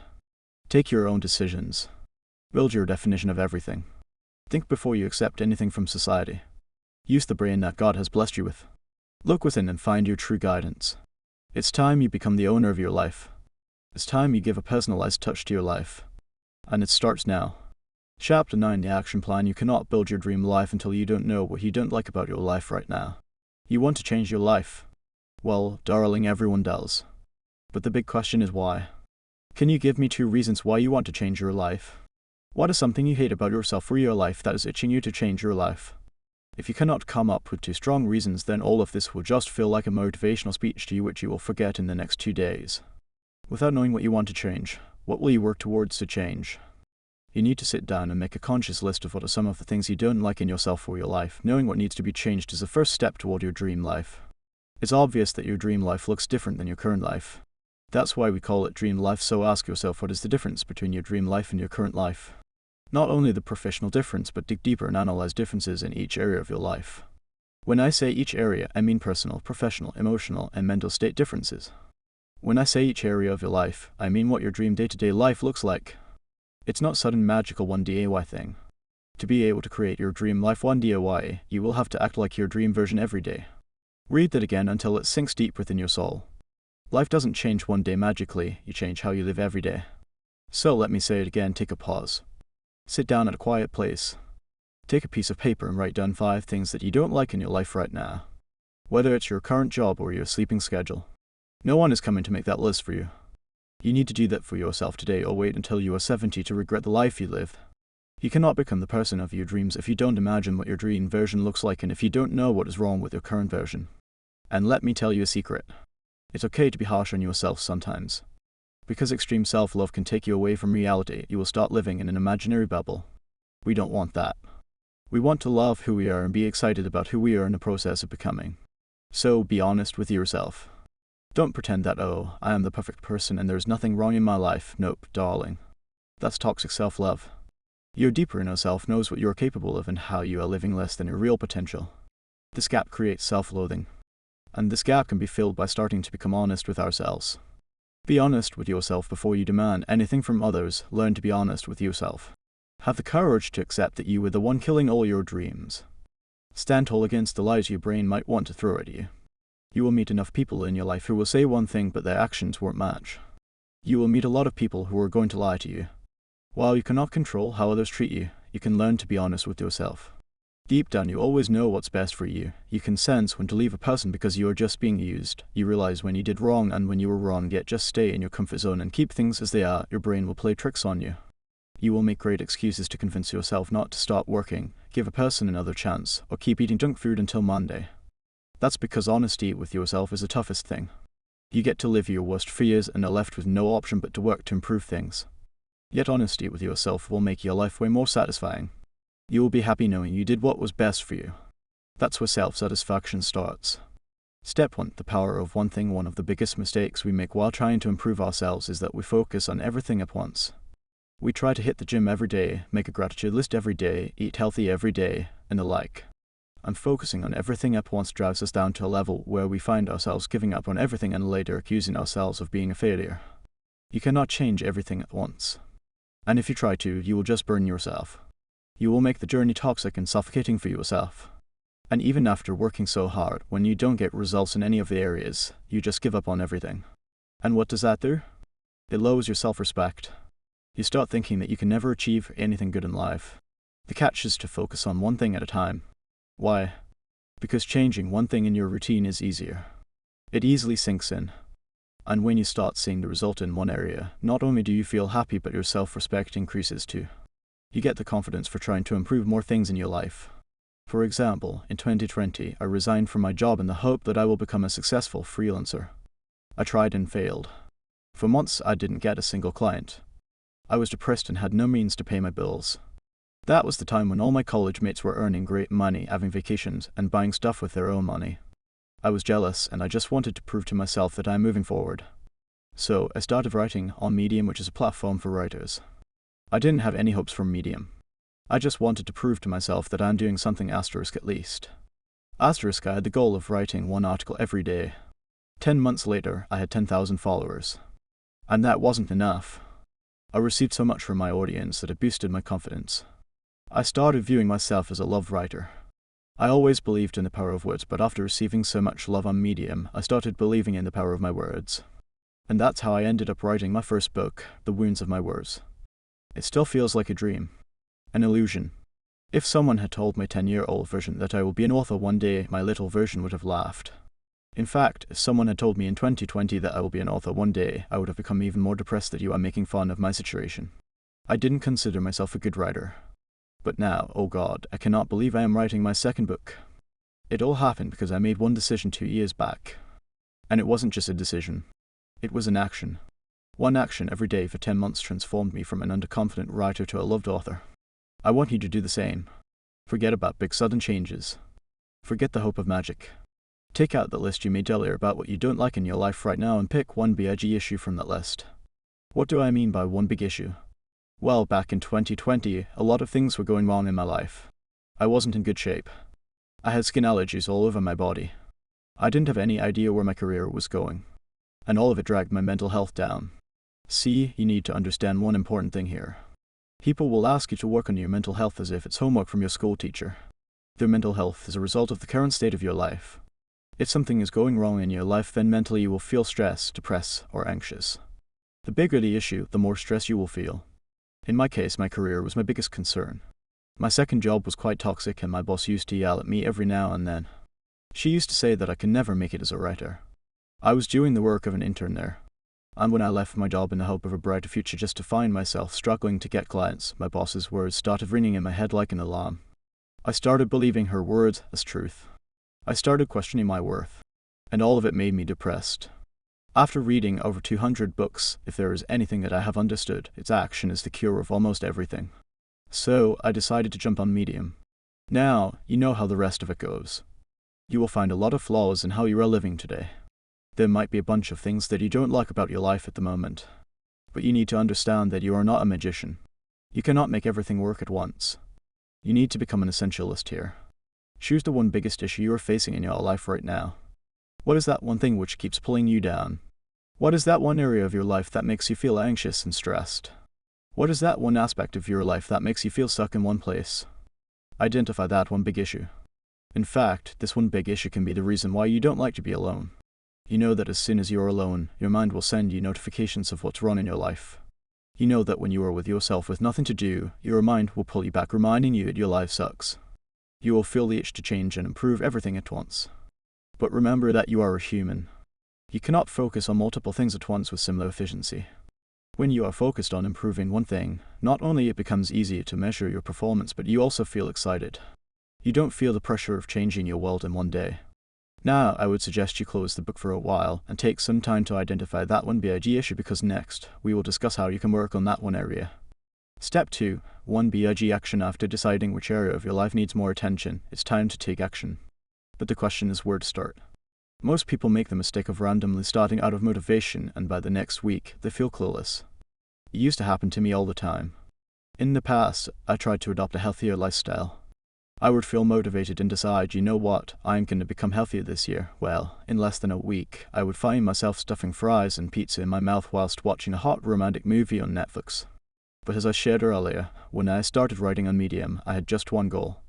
And that goal was based on action. From the very first day, I was clear.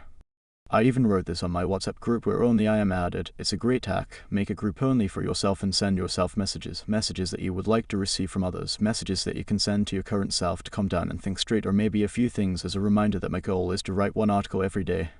And I never made any Excel sheet or bought any cute templates or any aesthetic looking journal to track my progress. Do you know why? Because I didn't overburden myself. How tough is it to track one action? One article every day. Either I wrote or I didn't. Simple, right? You need to understand that setting big goals that sound cool and energetic is fine. It shows your enthusiasm, but it also represents that you are out of your mind. People set goals all the time. They keep making giant promises to themselves only to make excuses in the end. And then they expect other people to stay and fulfill their promises. God, we are kidding ourselves. I want you to take a breath, get patient, and focus on what I'm saying.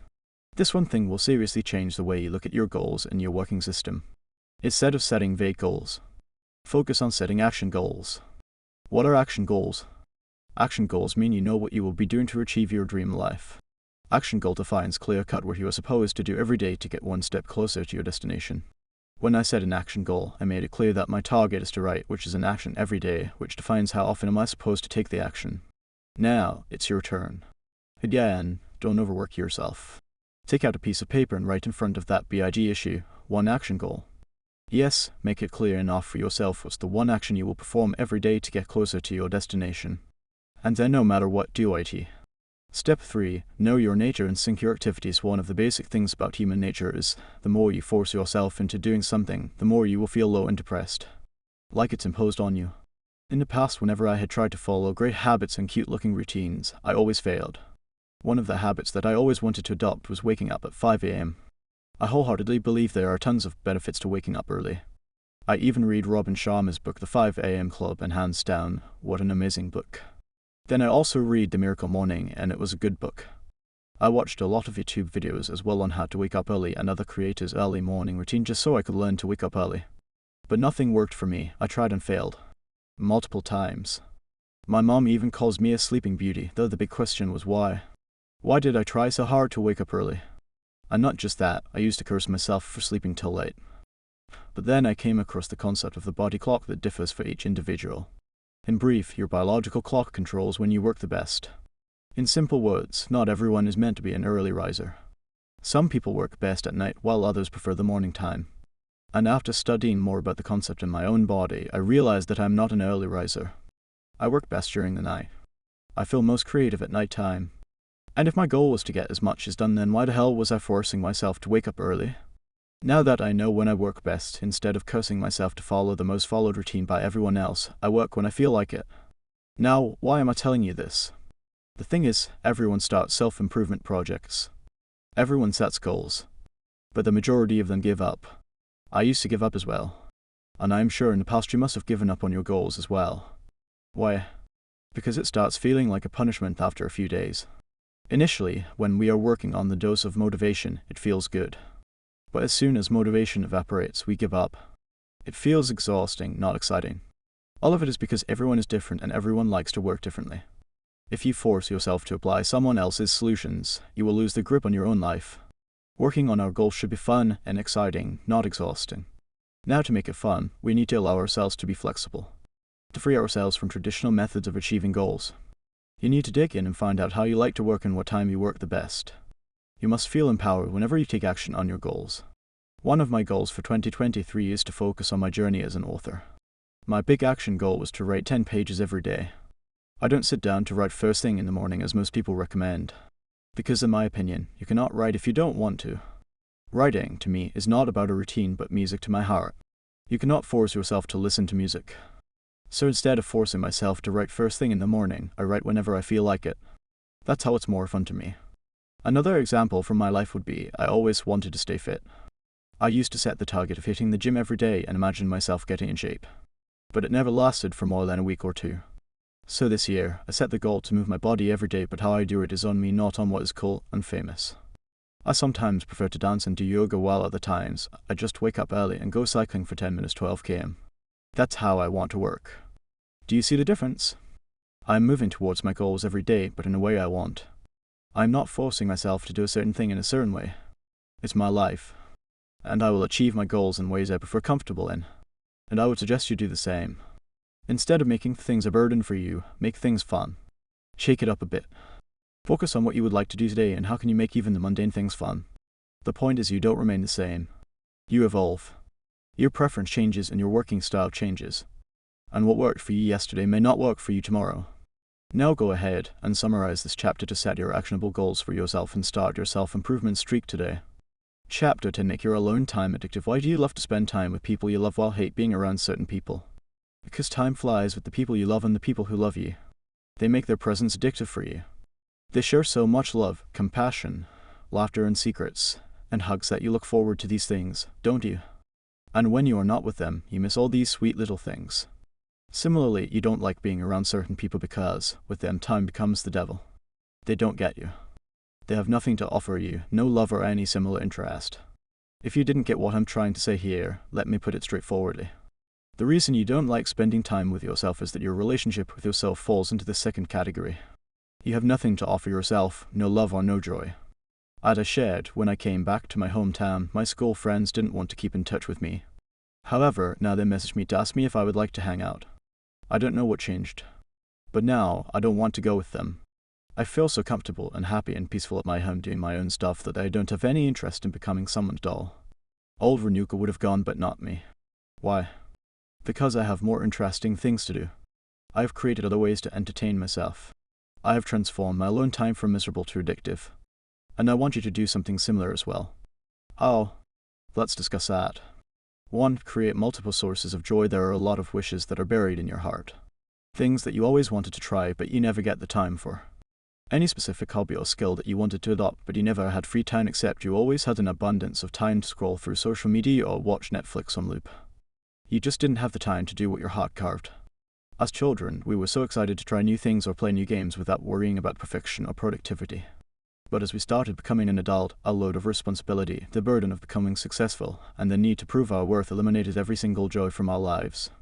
Some hobbies used to set our hearts on fire, which today are not a part of our lives. There were picnic spots that we used to feel excited about, but today we sit on our sofa all day just to complain we have nowhere to go. How did that happen? Perhaps, as kids, we were fine with exploring the little joys of life. Kids find a way to entertain themselves. That's why they're happiest at almost all times. They know how to make themselves happy. However, adults are mostly sad, because we expect others to come and entertain us. And when no one comes, we end up feeling lonely. If I ask you, what is the one thing you do every day to make yourself happy, what would you say? Hard to answer. I know, I've been there as well. It's easier to expect the world to be our cheerleader. But it's hard to look in the mirror and question what we do for ourselves. No wonder we feel lonely. Hey, I'm not your mom, so it's not my job to yell at you. I understand that being an adult is not easy. It's just a lot. You have to take care of everything all at once whilst taking care of yourself too. But the thing is, it doesn't matter how hard you try, how much you work, and how overworked you feel at the end of the day. What matters is, do you even do one single task in your day that makes you feel satisfied? We don't feel exhausted because we try too hard. We feel exhausted because we do too little of what truly makes us happy. So perhaps, if you do even just one thing intentionally that makes you feel connected to yourself, to your inner child, then life will start feeling like a joy. We must have at least one thing in our day-to-day life that we are excited about, something to look forward to. Joy wouldn't come looking for you. It's you who has to find it, and if you cannot find, then create the sources of joy in your life. There is a lot that you will have to do to survive and to get ahead in life. Make sure you do something every day so joy doesn't leave behind. Make your life joyful, not just bearable on the mercy of weekends. And I know it's easier said than done, but enough of making excuses for not trying something you always wanted to. Your inner self has been waiting forever for you to catch up on life and start doing things that matter to you. You have waited enough for others in the world to bring joy to your life. Now it's your turn to intentionally create a joyful life. Not a happy life, but a joyful life. Happiness is a cheap thing. Joy makes life rich. And the good thing is, you can always find at least one source of joy in your life if you look for it intentionally. But why am I using the word intentionally repetitively? Because it's easier to slip back to your default setting and blame the world for everything that goes wrong in your life. But when you take the responsibility in your hands and look for something to fill your day with joy with complete awareness, you will find that almost everything turns into fun when you do it with full self-awareness. It could be as small as the smell of your morning tea, the rays of sunshine kissing your cheeks, or the way some stranger looked at you. It's in the small moments that you can find joy hidden for you to find it. Play with it. Joy is hidden playing hide and seek with you. It's your task to find it somewhere deep inside your heart. To give you an example from my life, I always hated my hometown because it's too small. My city is so small that it doesn't have anything that I enjoy. We don't have any park art. I love nature, but no library. I'm a book lover, no bookstore, and absolutely no art galleries. But if I had waited for these things to improve, I still would have been waiting. So instead of playing the blame game or victimizing my character, I choose to create sources of joy with what I already had. I started taking evening walks in the narrow streets of my city. I don't expect much from my evening walks. I just expect to take a pause. A break from a world where everyone is rushing to win the race of life. These evening walks allow me to renew my perception and look at my own city with awe. Pay attention to things that were invisible to my eyes before. Find a little piece of history in some of the old houses and their mysterious doors. Look at the same faces doing the same monotonous things, but notice something that may surprise me. That's the reason I chose taking walks in the evening. I wanted to look at people and observe them for a split second before I wandered into my mind. I wanted to become a part of someone's life secretly. To this day, my evening walks are something I look forward to, whether I am in my hometown or somewhere else. This is what keeps me excited throughout the day, especially in the afternoon when I feel tired and sleepy. I feel excited to take a pause and see something that I never paid attention to. It's so small and probably insignificant to most, but it matters to me. It helps me to unwind and take a break from worldly pressure. And I strongly suggest you try to find joy in little things. Maybe drink your morning coffee while listening to your favorite music and without rushing the entire process. Maybe cook your food with a candle and romantic songs to accompany you. Your heart already knows where joy lies for you. Follow your heart's guidance and let it lead you to create a joyful day-to-day life. The point is either you find joy or the worry finds you. To learn any new skills and challenge yourself, I always wanted to learn swimming, calligraphy, and the German language. And there are endless things that I still want to learn. In fact, sometimes I feel this burning desire in my heart to learn new things. But I never paid much attention to my desire for learning new skills because who has the time in? I've. Answer is loading. I don't know why we wait our entire life to try something new or feel scared to learn new things. We somehow manage to waste hours on social media, but it becomes tough to spare 15 minutes every day to dedicate to a new skill. We are living in a world where learning anything new is as easy as opening YouTube without paying a single buck. All the resources are available at our fingertips for free, yet we find some excuses or rather lies to throw at our own faces. How very generous! I always wondered if I really want to learn all these things, then what is stopping me? I waited for an answer just to realize that I have been fooling myself all this time. We all have time. Time is not the issue if you truly want to do something. The issue is your habit of making silly excuses. Not even excuses. Your habit of lying to yourself with perfection as if you will receive an award for it. In the past year, I have learned 3 new skills. The recent one was something that I wanted to learn since I was 16. I started learning crocheting almost a few months back. Now that I know it, I feel super excited every day to make something new. I keep watching YouTube videos on how to crochet a bag or save cute crochet tops on Pinterest. It all feels exciting. I feel that I have a life beyond my work. With every new thing I make, I feel like I am growing. It feels exciting to know that I am learning something that I always wanted to. I feel excited to know that this can turn into something unexpected. In fact, yesterday I was trying to sleep, but all I could think of was trying a new pattern of crocheting, so I got up and started crocheting. I understand that you might not have time to try or learn new things, but then you can take at least 15-20 minutes every day if you try not for anyone else but for yourself. I can only suggest you make your life exciting. Learn something new that you always wanted to. Maybe knitting, or swimming, or a new language. It will take time to master a new skill, but the process will fill your day-to-day life with excitement. Your mind will be awake again. You will start having creative ideas. And all of it will feel like a perfect life. So give it a try. Make your alone time addictive by learning something and doing things that you like.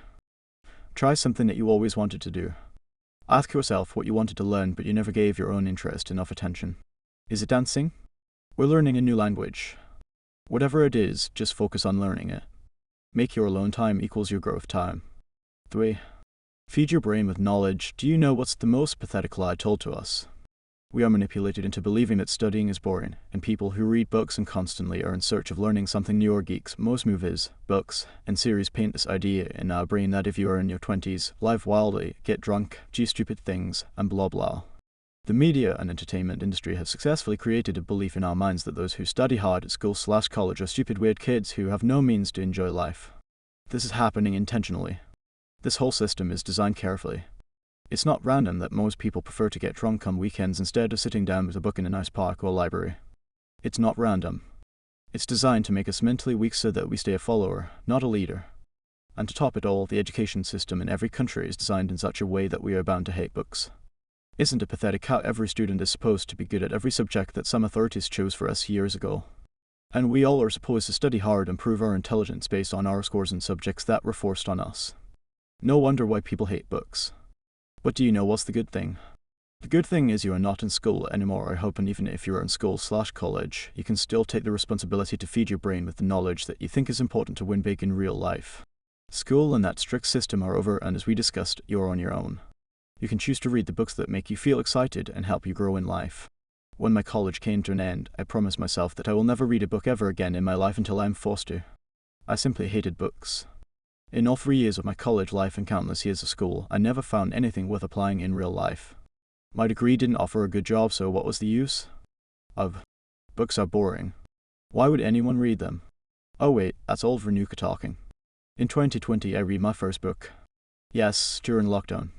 I was suffering from extreme frustration, mental breakdown, and various other personal and professional life problems. And it was during that time I read my first book, The Monk Who Sold His Ferrari by Robin Sharma. Not only did this book help me see everything clearly, but it also made me fall in love with books. Since then, I have read more than 200 books. There was a time when I was addicted to books. One page after another. One book after another. Books became like drugs to me. My college was over. I didn't have professors or anyone else to guide me. And being an extremely unconfident person, I always needed someone to guide me. That's when books helped me. Whatever I needed help with, I would start reading a book on that topic. That's it. Since then, my life has changed in ways I cannot explain to you.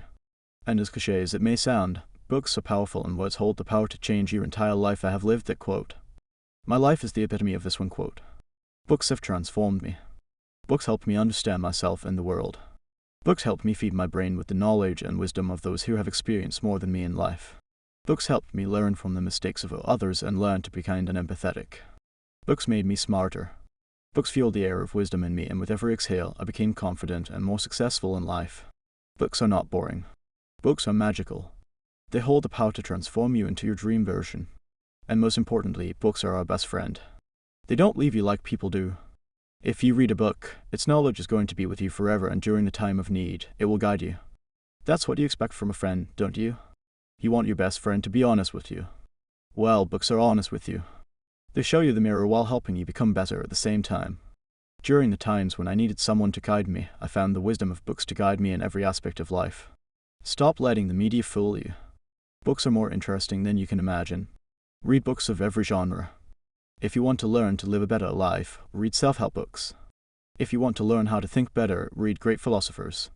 If you want to become mentally strong, read spiritual books. If you want to spice up your life, read fantasy. If you want to understand humans, read fiction. Books have it all. Read books and feed your brain. In your free time, or what you call alone time, take out a book and read at least 5 pages. Allow yourself to drown in the pool of words. Read books on the topics that pique your interest.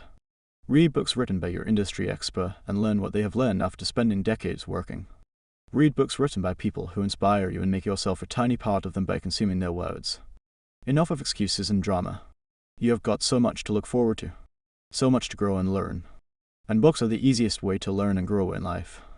And not only books, dedicate yourself to learning. Make it your goal to feed your brain with knowledge.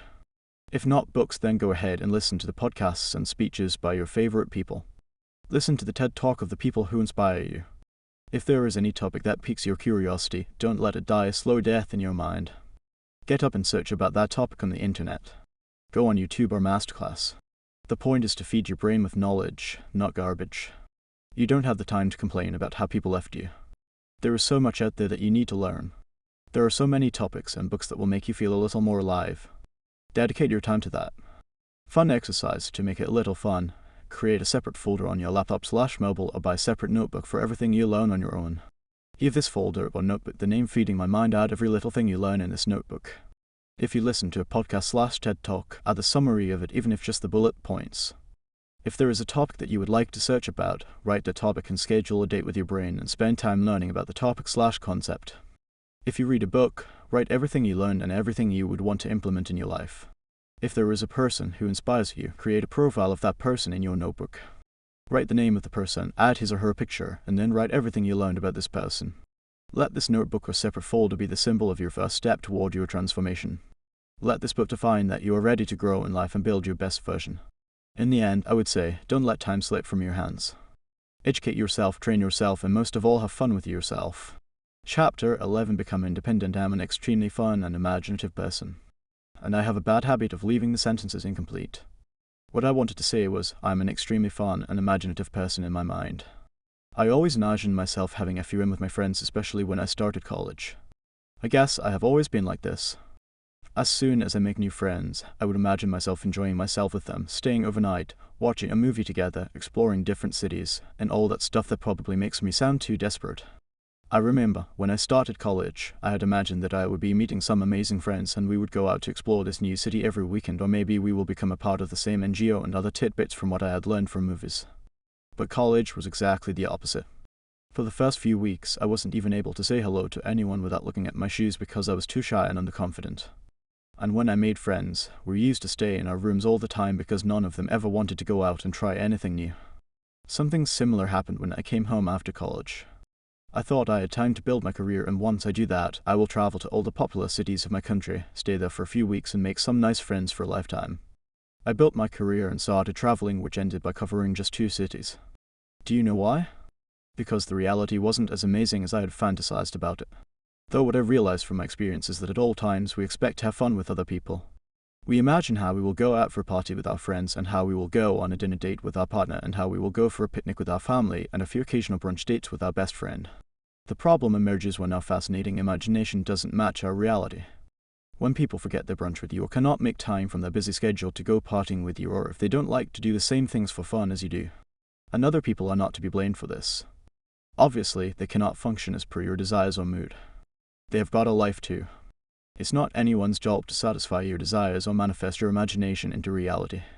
But the desire is there in your heart, and someone should pay attention to it. And that someone should be you. You cannot bury your desires in your heart just because others didn't acknowledge them. This chapter is the shortest one because what I want to tell you is a simple truth about adulthood and how you can have fun with yourself. Also, this is the last chapter because what you will learn in this chapter is probably the last thing you will need to find happiness on your own. The one thing that I want you to take with you from this book, and the one thing that has helped me over the years, is this: do the things that you wanted to do with others. I always wanted to do one of those sleepovers where all friends come over, we light some candles, create a good environment and arrange comforting food, and watch one of our favorite movies. I used to see this in movies, and I imagined it would be fun to do this with my friends. But after college, you don't get to do these things. Everyone becomes an adult with baggage of responsibilities, and these little things stop making sense. No one would want to waste their time doing it. So I figured, so what if my friends cannot come? I can do this for myself. Whenever I feel super burned out with my work or general life worries, I dim the lights, light a candle, order pasta, make iced coffee, and watch a Christmas movie. I'm telling you, it feels heavenly. I honestly feel like I am no longer a part of the world, at least for a few hours. The bottom line was I had a desire to do a complete movie setup, and I fulfilled that desire. I became independent of my needs. I hold myself accountable for my imagination, not anyone else. If I had waited for my friends to appear, I would have still been waiting. Besides, not everyone has the luxury to work from anywhere at any time. I have, and I understand that my friends don't. Similarly, I always liked the idea of a picnic. So, once every month, I travel around 40 minutes to get to this place where there is a huge open ground. I go there with my book or Kindle, and I take my journal as well as my crocheting stuff. I also pack something to eat. Mostly, I take my iced coffee and a donut. And do I need to mention how amazing that feels? It feels like real self-care. I do the things that I desire with myself. And if I was your mother, I would push you out of the door to go and do everything that you always wanted but never did because you didn't have an army of people to accompany you. It's been a long time since you were waiting for others to understand your desires and then turn them into reality. It's time you do everything that you desire with yourself. Plan a dinner date with yourself at the end or start of every month. Take yourself for a coffee date. Click pretty pictures of yourself. Talk to yourself about how your day went or what you did in your day, or maybe how you would like to start the next day. Give your room a makeover or write a love letter to yourself that you wanted to receive from others. Buy yourself a flower, or better buy a mini plant so it always reminds you that you have got your back. Gift yourself something special every time you accomplish a big goal. Praise yourself and say it out aloud. I am proud of myself. Task, if possible, write and I miss myself letter to yourself. I know it sounds kind of weird, but try it. Write down how you have been missing yourself. Write how you have been ignorant towards yourself and why you will never repeat this mistake. Write how you never did everything you ever wanted and how you will do everything you always wanted from now on. Whatever you plan to do, whether it is buying yourself flowers or coffee, do it intentionally and do it romantically. If you decide to go on a dinner date with yourself, take the effort to look good and put on your favorite dress. Romanticize the actions that you take for yourself. Acknowledge your desires and turn them into something better than your imagination. It's all about making an effort for yourself. Because guess what? The world is like a big dinner party where you're supposed to serve yourself. If you expect people to first put your desired dish on your plate, you will be starved. You wouldn't get to taste what's out there. Everyone is busy serving themselves with what they think they want to taste. Take this book as a sign to see what's available out there, what you would like to explore, and then go get it yourself. Because, as I said, you're on your own.